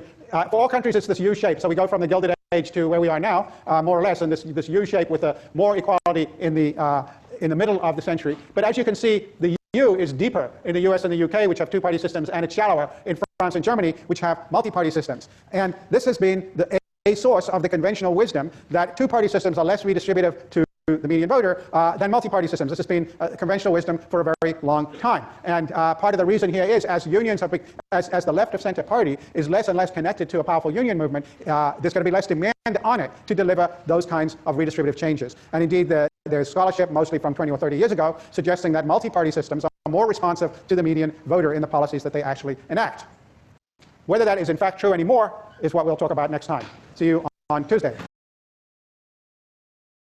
Thursday by playing a clip of Michael Foot making fun of Sir Keith Joseph, who had been the intellectual architect of Thatcherism, with his conjurer's trick, and said at the end of the day that the joke was on Michael Foot because he thought Thatcher would be a flash in the pan. And she went on to be Prime Minister for 11 and a half years and went on fundamentally to restructure the British economy and political landscape, as we saw. I want to start today with a clip from his comrade in arms, Tony Benn, who had been his staunchest supporter on the left of the Labour Party throughout the 1980s, and actually ran for the deputy leadership when Michael Foot became leader in 1981, and lost narrowly to Healy. But this is Tony Benn on the day after Thatcher has announced she's stepping down, evaluating the Thatcher legacy. Despite the fact we've been told we're an entrepreneurial society, this is a country today that has an utter contempt for skill. You talk to people who dig coal, run trade, doctors, nurses, dentists, toolmakers. Nobody in Britain is interested in them. The whole of this so-called entrepreneurial society has focused on the city news we get in every bulletin, telling us what's happened to the pound sterling to 3 points of decimals against a basket of European currency. Skill is what built this country's strength, and it is treated with contempt. I must confess, the auctioning off of public assets, particularly the latest disgusting Frankenstein advertisements, which told me more about the mentality of the minister who devised the scheme than it did about the sale itself. These are assets built up by the labour of those who work in electricity and by the taxpayer who put the equipment in, now to be auctioned off at half their price to make a profit for a tax cut for the rich before the next election come. If these were local councillors, they would be before the courts for willful misconduct. And because they are ministers and then some of them later go on the boards of the companies they privatise, they are treated as businessmen who know better how to handle it as members of the board of directors than allegedly they did as ministers responsible. The undermining of the trade unions with less rights in Britain than they have in Eastern Europe. The tax cuts for the rich and benefit cuts for the poor, the censorship of the media, the abuse by the security services, the restriction of civil liberties. And when we look back on the 1980s, we will see many victims of market forces. I do not share the general view that market forces are the basis of political liberty. Every time I see a person in a cardboard box in London, I say that person is a victim of market forces. Every time I see a pensioner who can't manage, a victim of market forces. The sick who are waiting for medical treatment that they could accelerate by private insurance, they are the victims of market forces. And with the disappearance of the Prime Minister, who was a great ideologue, I mean, her strength was that she understood a certain view of life. And when she goes and she's gone, there will be a great ideological vacuum. And they will say, we will run market forces better than she did, because her whole philosophy was that you measured the price of everything and the value of nothing. And I had one experience the other day which confirmed me in my view that she hasn't really changed the thinking or culture of the British people. I don't know how many people travel as I do on trains, but I go regularly on the trains and I see all the little businessmen with their calculators working out their cash flow, frowning people, looking and glaring at each other. Thatcherite trains, the train of the competitive society. Coming back from Chesterfield the other day, the train broke down. And on the holy train, somebody came in and said, "Can I have a cup of tea from my thermos?" And then people looked after each other's children. And a young couple talked to me, and I said, after about half an hour, "How long have you been married?" "Oh, we met on the train," they said. And a woman said, "Will you get off at Derby and ring my son in Swansea because he'd be worried?" By the time we got to London, we were a socialist train. Because you can't change human nature. There is good and bad in everybody, and for 10 years it is the bad lady and the good that has been denounced as lunatic, out of touch, cloud cuckoo land, extremist and militant. And that's what the party opposite have done. They don't quite yet know. They think it's the retirement of a popular headmistress under circumstances some might regret. Actually, they've killed the source of their own philosophy and opened the way for quite different ideas. So there you have, again, a leader of the Labour Party, a deputy leader of the Labour Party who's extremely eloquent, but in contrast to Foot, a decade earlier, very bitter about the legacy of Thatcherism. And more important for our purposes today, despite his story about the socialist train and human nature, he was actually in denial because Michael Foot and Tony Benn continued to believe that this ghastly interregnum was now over and there would be a resurgence of the traditional left, the traditional Labour Party. By then, of course, Labour had been in the wilderness since 1979, and they would actually continue to be in the wilderness for the next several elections and not come back into power until 1997. And when they did finally come back into the power, it was under the leadership of a very different Prime Minister with very different priorities and views about the nature of the Labour Party and how it could govern. Across the nation, across class, across political boundaries, the Labour Party is once again able to represent all the British people. We are the mainstream voice in politics today. A belief in society, working together, solidarity, cooperation, partnership. These are our words. This is my socialism. It is not the socialism of Marx or state control. It is rooted in a straightforward view of society, in the understanding that the individual does best in a strong and decent community of people with principles and standards and common aims and values. A new politics, a politics of courage and honesty and trust. Now, it means telling it as it is. It means not opposing everything every other party does for the sake of it. Politicians are looked to by the people for leadership. And leadership is about having the courage to say no as well as yes. Now, even this week I heard people say that the Labour government must repeal all the Tory trade union laws. Now, there's not a single person in this country who believes that we shall actually do it. No one believes strike ballots should be abandoned. So why do we say it? We shouldn't, and I won't. I have said, and I mean, I am committed to the goal of full employment. We will develop the plans to achieve it. But I won't ever pretend that I can deliver it overnight. It requires a modern constitution that says what we are in terms the public cannot misunderstand and the Tories cannot misrepresent. The next election will offer us the chance to change our country. Not just to promise change, but to achieve it. The historic goal of another Labour government. Our party, New Labour. Our mission, New Britain. New Labour, New Britain. So that was Tony Blair speaking to the Labour Party conference in 1995. And the reason that was such an important speech was that was the speech in which when he speaks about a new constitution for the Labour Party, he's talking about getting rid of Clause 4 of the Labour Party's constitution, which called for the nationalisation of the means of production, distribution, and exchange. And it harkened back to the original founding of the Labour Party in the early part of the 20th century as a Marxist socialist party. And there had been a battle for the soul of the Labour Party that had gone on since Thatcher's years, which actually it was before Blair, it was Neil Kinnock, and after Kinnock it was John Smith. But Blair finally won this battle, and they got rid of Clause 4 and reoriented the Labour Party to become a party that they thought could be competitive in the new world that I was describing to you last time. Now, similar things were going on elsewhere, including back here. The Democrats felt that they had been pulled to the left too much in the decades since the McGovern-Fraser reforms of the Democratic Party, which had greatly empowered the grassroots. I'll talk more about that later, and had produced candidates like George McGovern, or subjected Jimmy Carter to a debilitating primary challenge from Jimmy Carter, which many thought had contributed to his defeat by Ronald Reagan in 1980. And there was a similar sense within the Labour Party, within the Democrats, that just as something like New Labour, which Tony Blair was bringing into existence, needed to happen in the U.S. as well to the Democratic Party. And there was something formed called the Democratic Leadership Council, and Bill Clinton was one of its first leaders. And the agenda of the Democratic Leadership Council was very much similar to the agenda of New Labour. And just to give you a flavor, this is Bill Clinton actually speaking in 1988, before he ran for the nomination 4 years later. Take this fight about civil rights. The Republicans have set it up so that if you're for the civil rights bill, you got to be for quotas. So that if you're not for quotas, we have to say you're for discrimination. It's a bogus debate. And the White House ought to be ashamed of itself for breaking up the honest.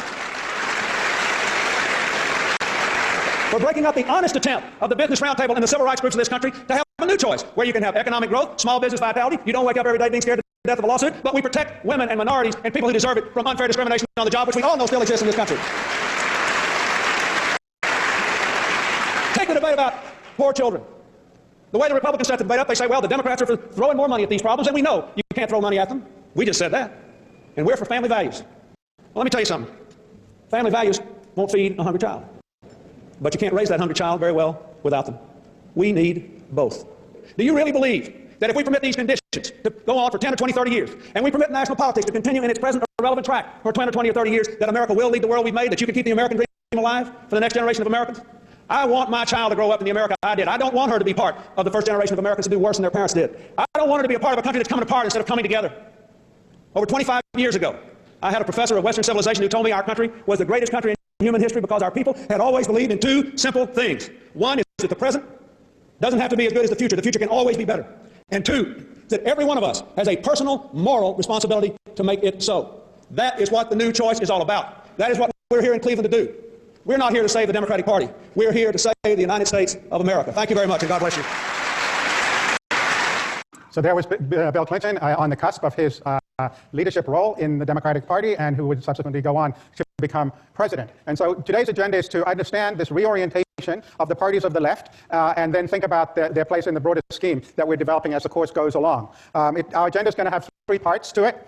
I'm going to start by revisiting the comments I made about distributive politics, or the psychology of distributive politics, in a little more depth than I did last time. And the reason is I've had a number of questions about it, and it's really important. It's going to be important later in the course, and it's going to be important for today's lecture. So I'm going to reprise what I said about that and extend it a little bit. Then we're going to come to the heart of the matter and talk about unions, left-of-center parties, and the median voter as they played out in this period. And then finally, we're going to talk more generally about distributive politics in two-party systems, such as Britain and the US, versus multi-party systems as prevail in much of Europe. So let's go back to the comments I made about absolute and relative gains. I said to you that absolute gains are self-referential, as in the Ronald Reagan video that I put up saying, ask yourself, am I better off than I was 4 years ago? Relative gains are the sorts of things that Margaret Thatcher was lambasting in her speech in the House of Commons, when she was saying that the left would rather that the poor would be poorer so long as the rich were less rich. And so just for people who like diagrams, some people like diagrams, some don't. And there's nothing I'm going to do with a diagram that you can't explain without a diagram. But for those who like diagrams, imagine this is you're going to ask yourself, which is better for me from the point of view of you representing the red dot. And we're thinking about my income on the vertical axis and her income on the horizontal axis. So just to be clear about what we're saying, with absolute gains, anything above that line is better. I will be better off than I was 4 years ago if I can move above that line. When we're talking about relative gains, other referential comparisons, then anything to the northeast of that, to the left side of that blue dotted line, I will be better off relative to her. And so we can think about 4 quadrants here. We can think about up here, I'm better off either way. Over here, I'm worse off either way. Here, I'm absolutely better off, but relatively worse off. And here, I'm relatively better off and absolutely worse off. And so this is the difference. Now, economists like to think in terms of absolute gains because they think in terms of win-win. So this is a close cousin of the Pareto principle. Those who've taken Econ 101 will know. If we move from the status quo up here, both people are better off. So that's the realm of market transactions. They'll go there voluntarily, right? If we move from here, maybe to here, maybe because the government taxes both of us and sends the money to a country we both despise, then we're worse off, right? And these two quadrants are where one person gets better off and the other person gets worse off. And much of economic theory is about welfare economics is about whether and under what conditions we can say that the one who gains more or less than the one who loses. So the reason economists tend not to like relative comparisons is that there's no win-win with relative, right? There's no circumstance with relative comparisons where both people can be better off, right? And so I think that's a lot of the reason for the distaste for relative comparisons among neoclassical economists. But this is not a course in neoclassical economics. This is a course about power and politics in today's world. And when we think about power and politics, we have to recognize that although economists tend to prefer absolute gains, relative gains are often much more potent in politics. People make relative comparisons, whether our models tell us it's a good idea or not. But they don't make just any relative comparisons. And this was the point about many people not caring what multimillionaires make. Local reference groups, people relatively similar to me, are the sorts of people to whom I tend to compare myself. That was the upshot of the capuchin monkey story, and why I said that the experimenter misinterpreted his own results. So the example I gave is a college professor will be much more upset to learn that his salary is $10,000 less than a similar professor down the hallway than to learn that it's $500,000 less than the attorney who lives next door. And so the people tend to make relatively local comparisons. But a corollary of that I didn't, I think, emphasize enough is that these local comparisons can be either invidious or solidaristic. So when we talked about the majority rule, divide a dollar game, I said that if people agree upon a conception of fairness, for example, that everybody should get an equal share because it's fair, that might breed solidarity among them to vote together if they're all below the median income. But the difficulty with that is that it's vulnerable to that very logic of the divided dollar game that I talked about, namely, you can split people off of the coalition by offering them some other benefit, right? Unless there's some institution to actually hold together and reinforce that solidarity among a particular group, it's going to be too easy to pick it apart. And we will, in fact, we'll see in four-part harmony on Thursday, the picking apart, or efforts to pick apart a distributive coalition in accordance with the divided dollar game when we talk about the anti-tax movement. And so the reason we got to talking about unions was that the thought was that unions might be an instrument for supplying some, if you like, institutional backbone to the solidarity of people below the median income. And I'm going to spend a lot more time on that topic today when we're thinking about the reorientation of left parties. But before I do that, I wanted to make one more point about the psychology of distribution and the way that it plays out in politics. And I want you to engage with me in a thought experiment. Let's suppose Steve gets a phone call one day and he's told that he's won the lottery. He's won the lottery and he's going to get $2 million. The next day, however, he gets a follow-up phone call and they say, well, actually, the news is good, but it's not quite that good. We didn't know there was a second ticket that had been sold. So actually, you're not getting $2 million, but you're getting $1 million. No, it's $1 million. Steve didn't have $1 million before he had been called. Okay? Now, Art, on the other hand, he gets a phone call. He says, Art, you've won the lottery. You've won $500,000. Congratulations. And he's delighted. But the next day, he gets another call, and he says, well, the reason we told you that you'd won $500,000 is we thought there was another ticket sold. But it turns out there wasn't another ticket sold. So actually, Art, there's even better news. You've won $1 million. Okay? Now notice that both Art and Steve are $1 million richer than they were 2 days ago, right? But who's happier? Who's happier? Why? Pardon?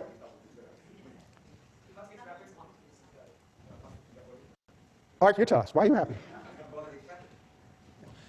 Yeah, so what you're all saying is exactly right, that Steve somehow thinks he's lost something, right? And this is the concept of loss aversion, or which economists sometimes refer to as the endowment effect. This is the idea that if you have something taken away from you, it bothers you more than you become happier if something is given to you. And this is the idea for which Danny Kahneman won the Nobel Prize. It should really have gone to him and Amos Tversky, but they don't give it to dead people, and Tversky had died.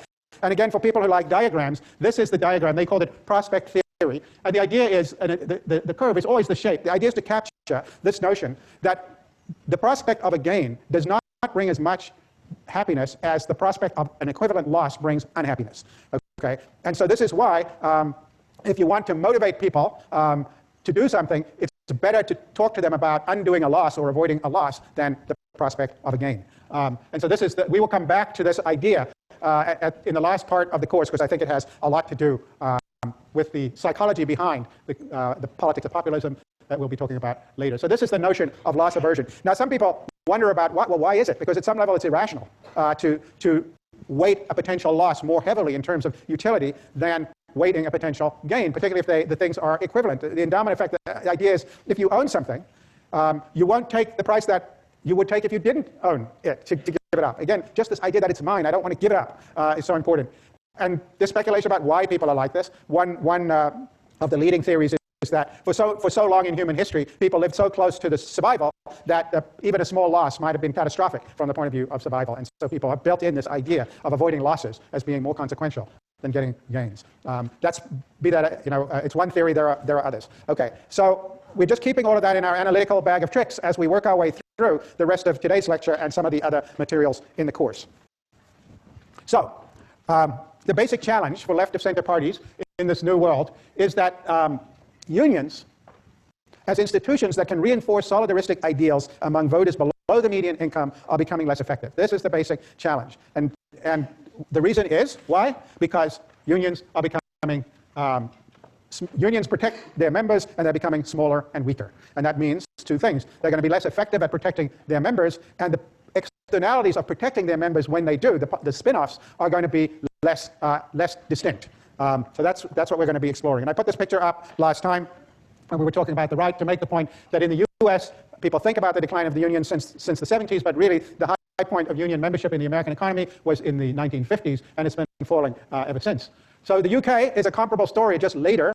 You can see here union membership in Britain peaks at around 1980. Ironically, just as Michael Foot is becoming leader of the Labour Party, and we'll have more to say about that when we talk about parties later, and it's been going down ever since. So if you look here at trade union density, that means the proportion of a sector of the economy that is unionized in since 1995 in the whole economy. That's the blue line. It's gone from about 33% to about 25%. And if you look at the private sector, which is increasingly important because the public sector is shrinking, it's gone from above 20% down to about 15%. So not as extreme as a story as here, but nonetheless, the size of the unionized sector of the economy has been falling.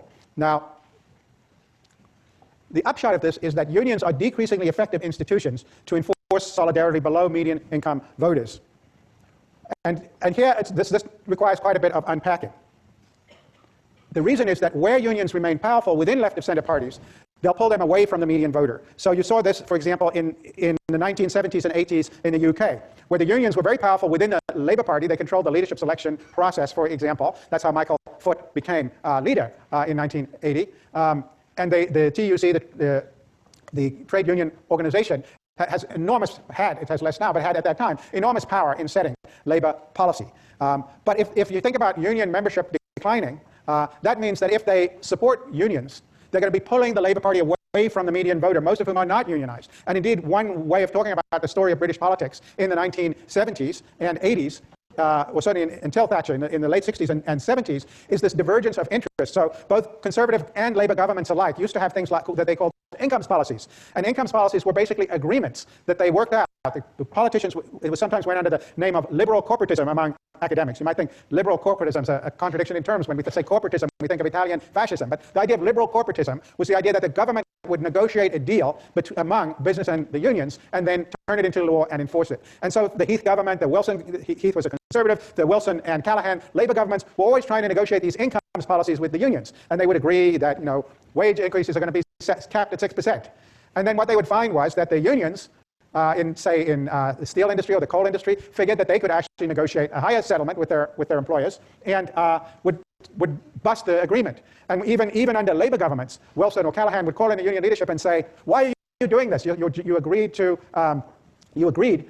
hold the line on wage increases as part of our incomes policy." And the answer was, we are here to represent our members. We're not here to run the British economy. And our first obligation is to our members. And if we're in a position where we can negotiate better raises for our members, why should we not do that? They're the ones who pay our dues. They're the ones who are for us. And so to the degree that the unions control the Labour Party, they're going to pull the interests of the party in the direction of the unions. And so this was a reason why we had such hectic politics in Britain in the 1970s. Many strikes. I lived there in those years, 3-day week, garbage in the streets. Eventually, who governs Britain became the slogan in the 1979 election, which Thatcher won. Who governs Britain, the unions or the government? Governments, both Conservative and Labour, had been unable to govern effectively, right? If you think about another pretty extreme case, in South Africa, we have an extremely powerful union movement that is, the reasons for its power will concern us in a subsequent lecture. They trace all the way back to the transition in the 1970s. But there's extremely powerful union movement that is part and parcel of the governing African National Congress's alliance. And so again, unions protect their members. And so you have, by African standards, high wages in the formal sector of the economy, which is protected by the unions, but you have 30% unemployment and 50% almost youth unemployment, third highest in the world, in the rest of the economy. You have a circumstance in which textile jobs are hemorrhaging to Lesotho, and even at one point they were hemorrhaging to China. Again, so unions, if they can, will protect their members, but that may come at the price of employment in the rest of the economy. At the other end of the continuum, a system that prevailed in Germany particularly in the 1980s, and still it prevails in some sectors today. The system in Germany was that if the unions negotiate a bargaining agreement in a particular sector of the economy, even the unionized plants or companies would abide by that agreement. Okay, so that's a system where unions, the interests of unions and the interests of all workers become much closer to aligning, right? If even people in the non-unionized sectors are getting the same deal as the unions in the big unions negotiating with the powerful companies are negotiating for their members, then you can see that unions can function better as a kind of spine behind the solidaristic commitments of voters below the median income. So to the extent that the economy is more like the German economy in the 1980s and less like the British economy in the 1980s or the South African economy today, unions can, in the German-type case, be a source of policy that's going to be appealing to the median voter, or more likely to be appealing to the median voter. And so one of the things that we have to think our way through is that without reinforcing institutions, solidaristic ideals among people below the median voter will be very hard to sustain. And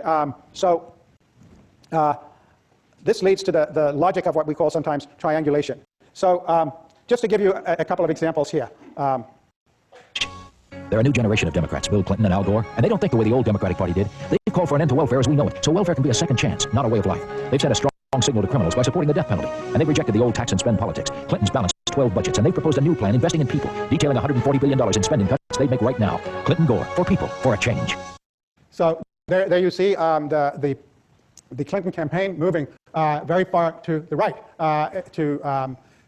to capture the middle ground because they no longer think that they can get the solidaristic support of people on the left. And indeed, Clinton felt that he actually had to attack the left of the Democratic Party to get his bona fides as somebody who could win in this new world. And this is his famous speech about Sister Souljah. You had a rap singer here last night named Sister Souljah. I defend her right to express herself through music. But her comments before and after Los Angeles were filled with the kind of hatred that you do not honor today and tonight. Just listen to this, what she said. She told the Washington Post about a month ago, and I quote, "If black people kill black people every day, why not have a week and kill white people? So you're a gang member and you normally kill somebody, why not kill a white person?" Last year she said, "You can't call me or any black person anywhere in the world a racist. We don't have the power to do to white people what white people have done to us. And even if we did, we don't have that low-down, dirty nature. If there are any good white people, I haven't met them. Where are they? Right here in this room. That's where they are." I know she is a young person, but she has a big influence on a lot of people. And when people say that, if you took the words white and black and you reversed them, you might think David Duke was giving that speech. So that was very dishonest in its presentation because she had not actually said that. She had talked about a rap singer singing that. It wasn't her view. She was talking about a rap song that made those claims and was talking about the claims. She wasn't herself taking those views, but it didn't matter. This was seen as this went viral, or the 1992 equivalent of viral, because it was Clinton distancing himself from the African-American affirmative action agenda as it was portrayed by his critics as a way to try and move to the center. And so the thought here is, the motivating thought here is, in a two-party system, if you move to the middle, the people on your flank have no place to go. And so when Trump was running in 2016, and he said to African Americans, "Vote for me, what have you got to lose?" He was exactly saying that they don't get any attention on the left of the Democratic Party, so the Democratic Party can take them for granted and ignore them. And so this becomes the argument for the politics of triangulation, which I'll have more to say about on Thursday. But the idea is that you move to the middle to peel off support from the other side, and enough support to win. And you might depress turnout a little bit on the left of your own party if you're a Democrat who's triangulating. But at the end of the day, they have no place to go. And so it seems like a winning strategy. And so this idea of triangulation that was dreamed up by people like James Carville and others, and very much also informed Tony Blair's approach in Britain. So the race issue is not salient in the way it is here. But as you saw when he was talking at the 1995 Labour Party conference, he said, "We are not going to undo the Thatcher changes to labor laws." And in fact, he did not undo the Thatcher privatizations. Actually, they went into additional privatizations, and they did not bring back regulation. Indeed, part of the bitterness against Blair on the left of the Labour Party would turn out to be that they thought he was more Thatcherite than Thatcher. And so if you have this situation where the traditional source of solidarity on the left of a left party has now dissipated because the unions are too weak to supply it, or they're too segmented in the agendas that they're going to follow, the path of least resistance from the point of view of getting elected would be to move to the center, try and peel off support from the other side, and know that the people who are on the left of your party, you might be angry, but at the end of the day, they have no place to go. So that is, in a nutshell, the story about why in two-party systems we saw this logic of triangulation, most dramatically with Clinton and Tony Blair. And you can understand why the desire to win elections would drive politicians to do that. But what about multi-party systems? Multi-party systems are different in their basic functioning and in their basic logic. So the conventional wisdom about multi-party systems is the following. Multi-party systems, people like them, they say they're more representative. They're more representative because in a two-party system, we see the parties are heading for the median voter. But what if you're not the median voter? You feel unrepresented, right? So in a multi-party system, the Greens have their people in parliament, the anti-immigrant crowd have their people in parliament, the Free Democrats in Germany, the Libertarian people have their people in parliament. Everybody has a seat at the table. And so that seems much more representative. How many people think it's more representative? How many people think it's not? Okay, so the more representative have it for the moment. This is a topic we're going to revisit in considerable depth later in the course, because the argument on the other side is it's more representative at the electoral stage, but that doesn't mean it's more representative at the governing stage, when governments have to be formed and coalition governments have to be put together. So we'll come back to that whole subject. But for a long time, the conventional wisdom was that, I put up here Bingham Powell's book, Elections as Instruments of Democracy, but the conventional wisdom was that multi-party systems are over time, they produce policies that are more responsive to the median voter, and that therefore they are more redistributive. So if we go back to what we were talking about, the median voter theorem, a couple of lectures ago, the claim was, and the evidence seemed to support the proposition, that multi-party systems are more redistributive because of what you would expect if you think that the people below the median voter would want more redistribution. As you can see, Bing Powell's book was published in 2000, and that means that most of his data is at least several decades old now. It's all from the last century. But this picture of inequality that I showed you a while ago sort of captures that intuition in that, inequality, when this is the Gilded Age, this is today. We all know about the U-shaped curve, that we went to much less inequality in the middle part of the century, and that since the 1970s it's been climbing. But then if you look by by country, you can see that the curve, the U-shaped curve is flatter in Germany and France than in the US and the UK. So that's sort of consistent with the suggestion that these systems are less inegalitarian or less susceptible to inegalitarian outcomes than the two-party systems like Britain and the US. Of course, for me to say that this graph supports that idea would be to commit the selecting on the dependent variable that I was talking about last time. So I'm not making a causal argument here. But I'm just describing what was the conventional wisdom. And that's indeed why many people on the left prefer the European systems. They think that they're more likely to be egalitarian, more likely to be redistributive. So is it the case? And the thing that we have to start thinking about is that unions have also been declining in those systems. Now, why might that matter? I put up a lot of graphs that would be too small to see, but basically you can see them when I post them. In virtually every single major European economy, union membership has been declining in the last several decades, just as it has been declining in Britain and the US, at some at different rates. There are a couple of outliers. I mentioned Finland, but even in Finland in the last 5 years, union membership has fallen by 5%. And another outlier is Iceland. Iceland is a very tiny economy, and it's not exactly clear why they have such high rates of unionization. But even in Iceland, there's been a kind of backlash in one of the biggest unions just in the last couple of years, actually, that there's been a kind of insurgency to take over control of the union because they feel it's too much of a company union, too close to the interests of the company. So in any case, Iceland and Finland to one side, there's a decline of unions everywhere for the reasons that we've talked about before, namely globalization of capital that makes it easier for capital to move around. Exit costs for capital are low. The exit costs for labor are high. The Hirschman story, and of course increasing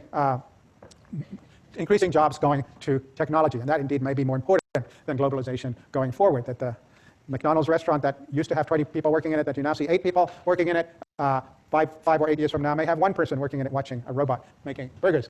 So we've seen this long-term decline of union membership has been going on everywhere, pretty much. And that has 2 implications that I want to now dig into a little more deeply. The one implication is that left-of-center parties are going to be less effective in protecting employed workers. So why might this be the case? I said unions protect their members, right? But the fewer members there are in an industry, the less leverage the union has in negotiating settlements. You see this is going on right now.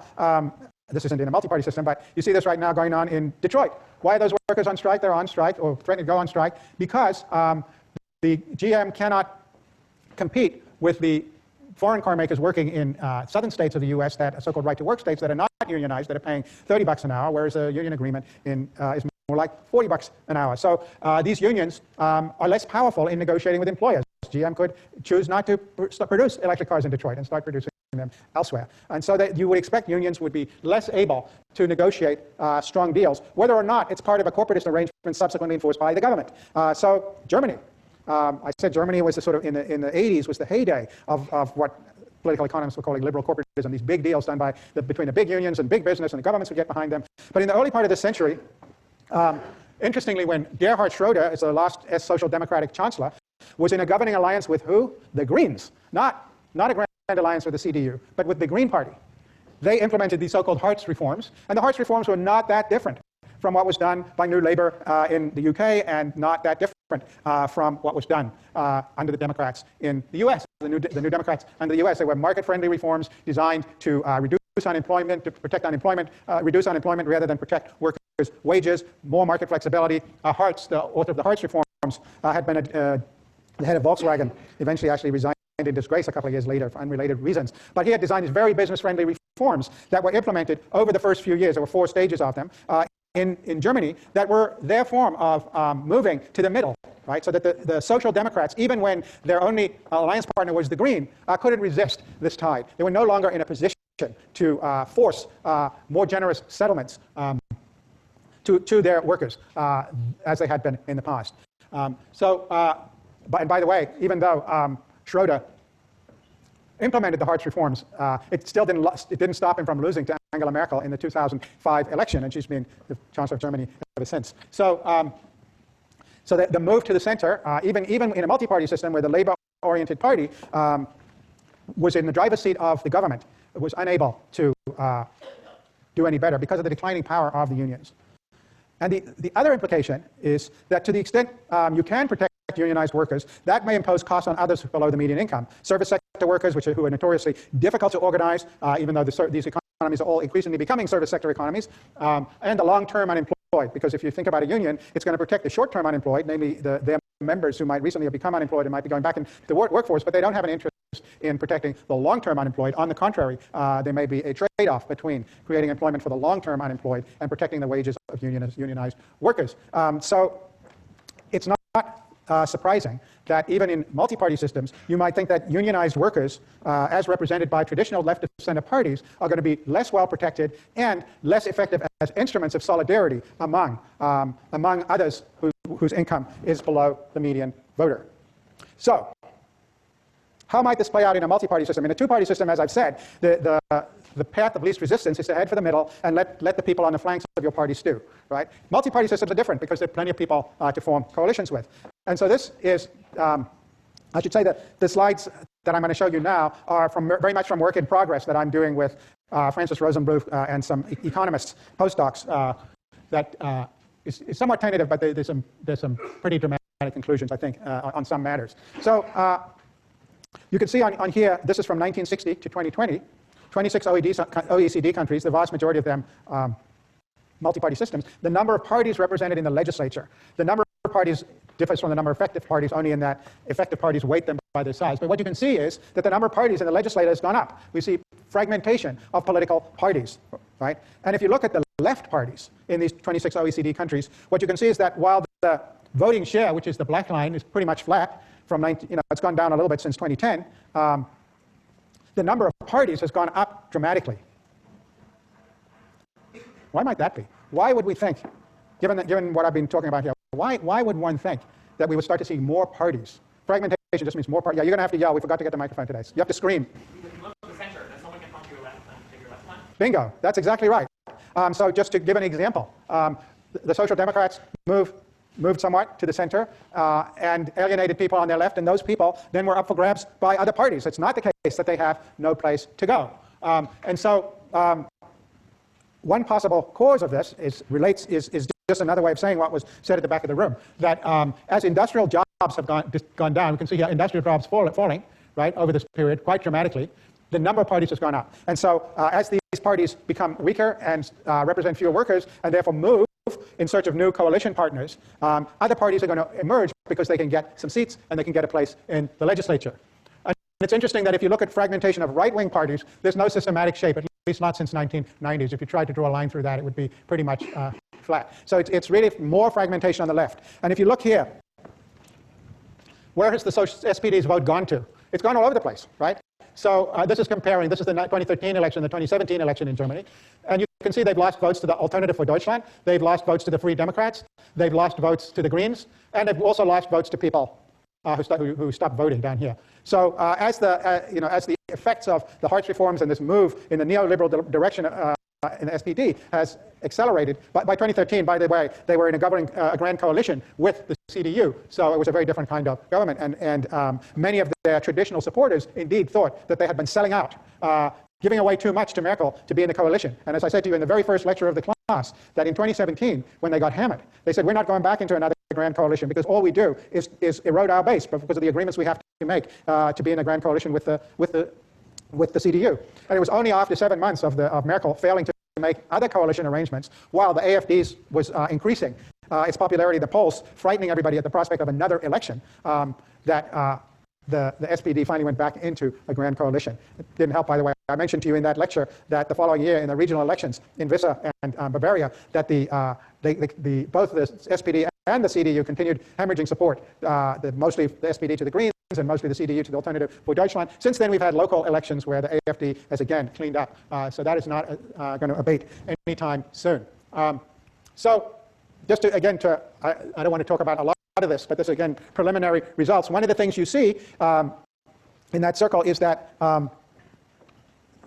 what might be, again, this is not causally established, but what we're observing in this data, what might be the case, that when left governments are in power as part of coalitions, unemployment actually is now going up in these 26 OECD countries by about 1%. So this is not a causal argument, but it's consistent with the thought that these left parties are less able to protect the people below the median voter, that they're protecting a shrinking labor aristocracy less and less effectively, and with fewer and fewer positive spin-offs for people around close to them in the income distribution. So the upshot of this is that unions in multi-party systems are protecting shrinking groups of industrial workers less well than they used to do, and party fragmentation makes solidaristic ideologies among voters below the median voter more difficult to sustain. And this is why we see the hemorrhaging of all of these voters on the slide I put up earlier. So just to finish out the German story, what happens is that as the SPD starts to lose voters, Merkel thinks, oh, well, I could pick up some of these voters. So she also moved toward the middle. That then opened up space on her flank for the emergence of the Alternative for Deutschland party. And so to some extent, fragmentation on the left will produce fragmentation on the right in response to that, and make it more difficult for parties on the right also to form predictable coalitions. And so the sorts of outcomes we've been seeing in European elections in the last few years are not that surprising. Namely, you get inconclusive results in many of these elections, or you get situations where you need 3 or 4 parties to form a government. And the traditional, in Germany, since we're talking about Germany, traditionally in Germany, by far the 2 biggest parties were the CDU and the SPD. And they were, it wasn't that different from a 2-party system. It's very predictable that they were going to dominate center-left and then center-right, and center-left were going to dominate coalitions over time. So they operated more or less like 2-party systems. Now, all bets are off as to who will be in the coalition next time, mostly because of the decline of center-left parties. And you can look in country after country after country, where the left-of-center party traditionally always would come in first or second. Doesn't matter if it's Germany, it doesn't matter if it's Holland, it doesn't matter if it's Israel. The Labour Party in Israel always came in first or second. Now these parties come in 4th or 5th, reflecting their much weakened state as representatives of organized labor within the electorate.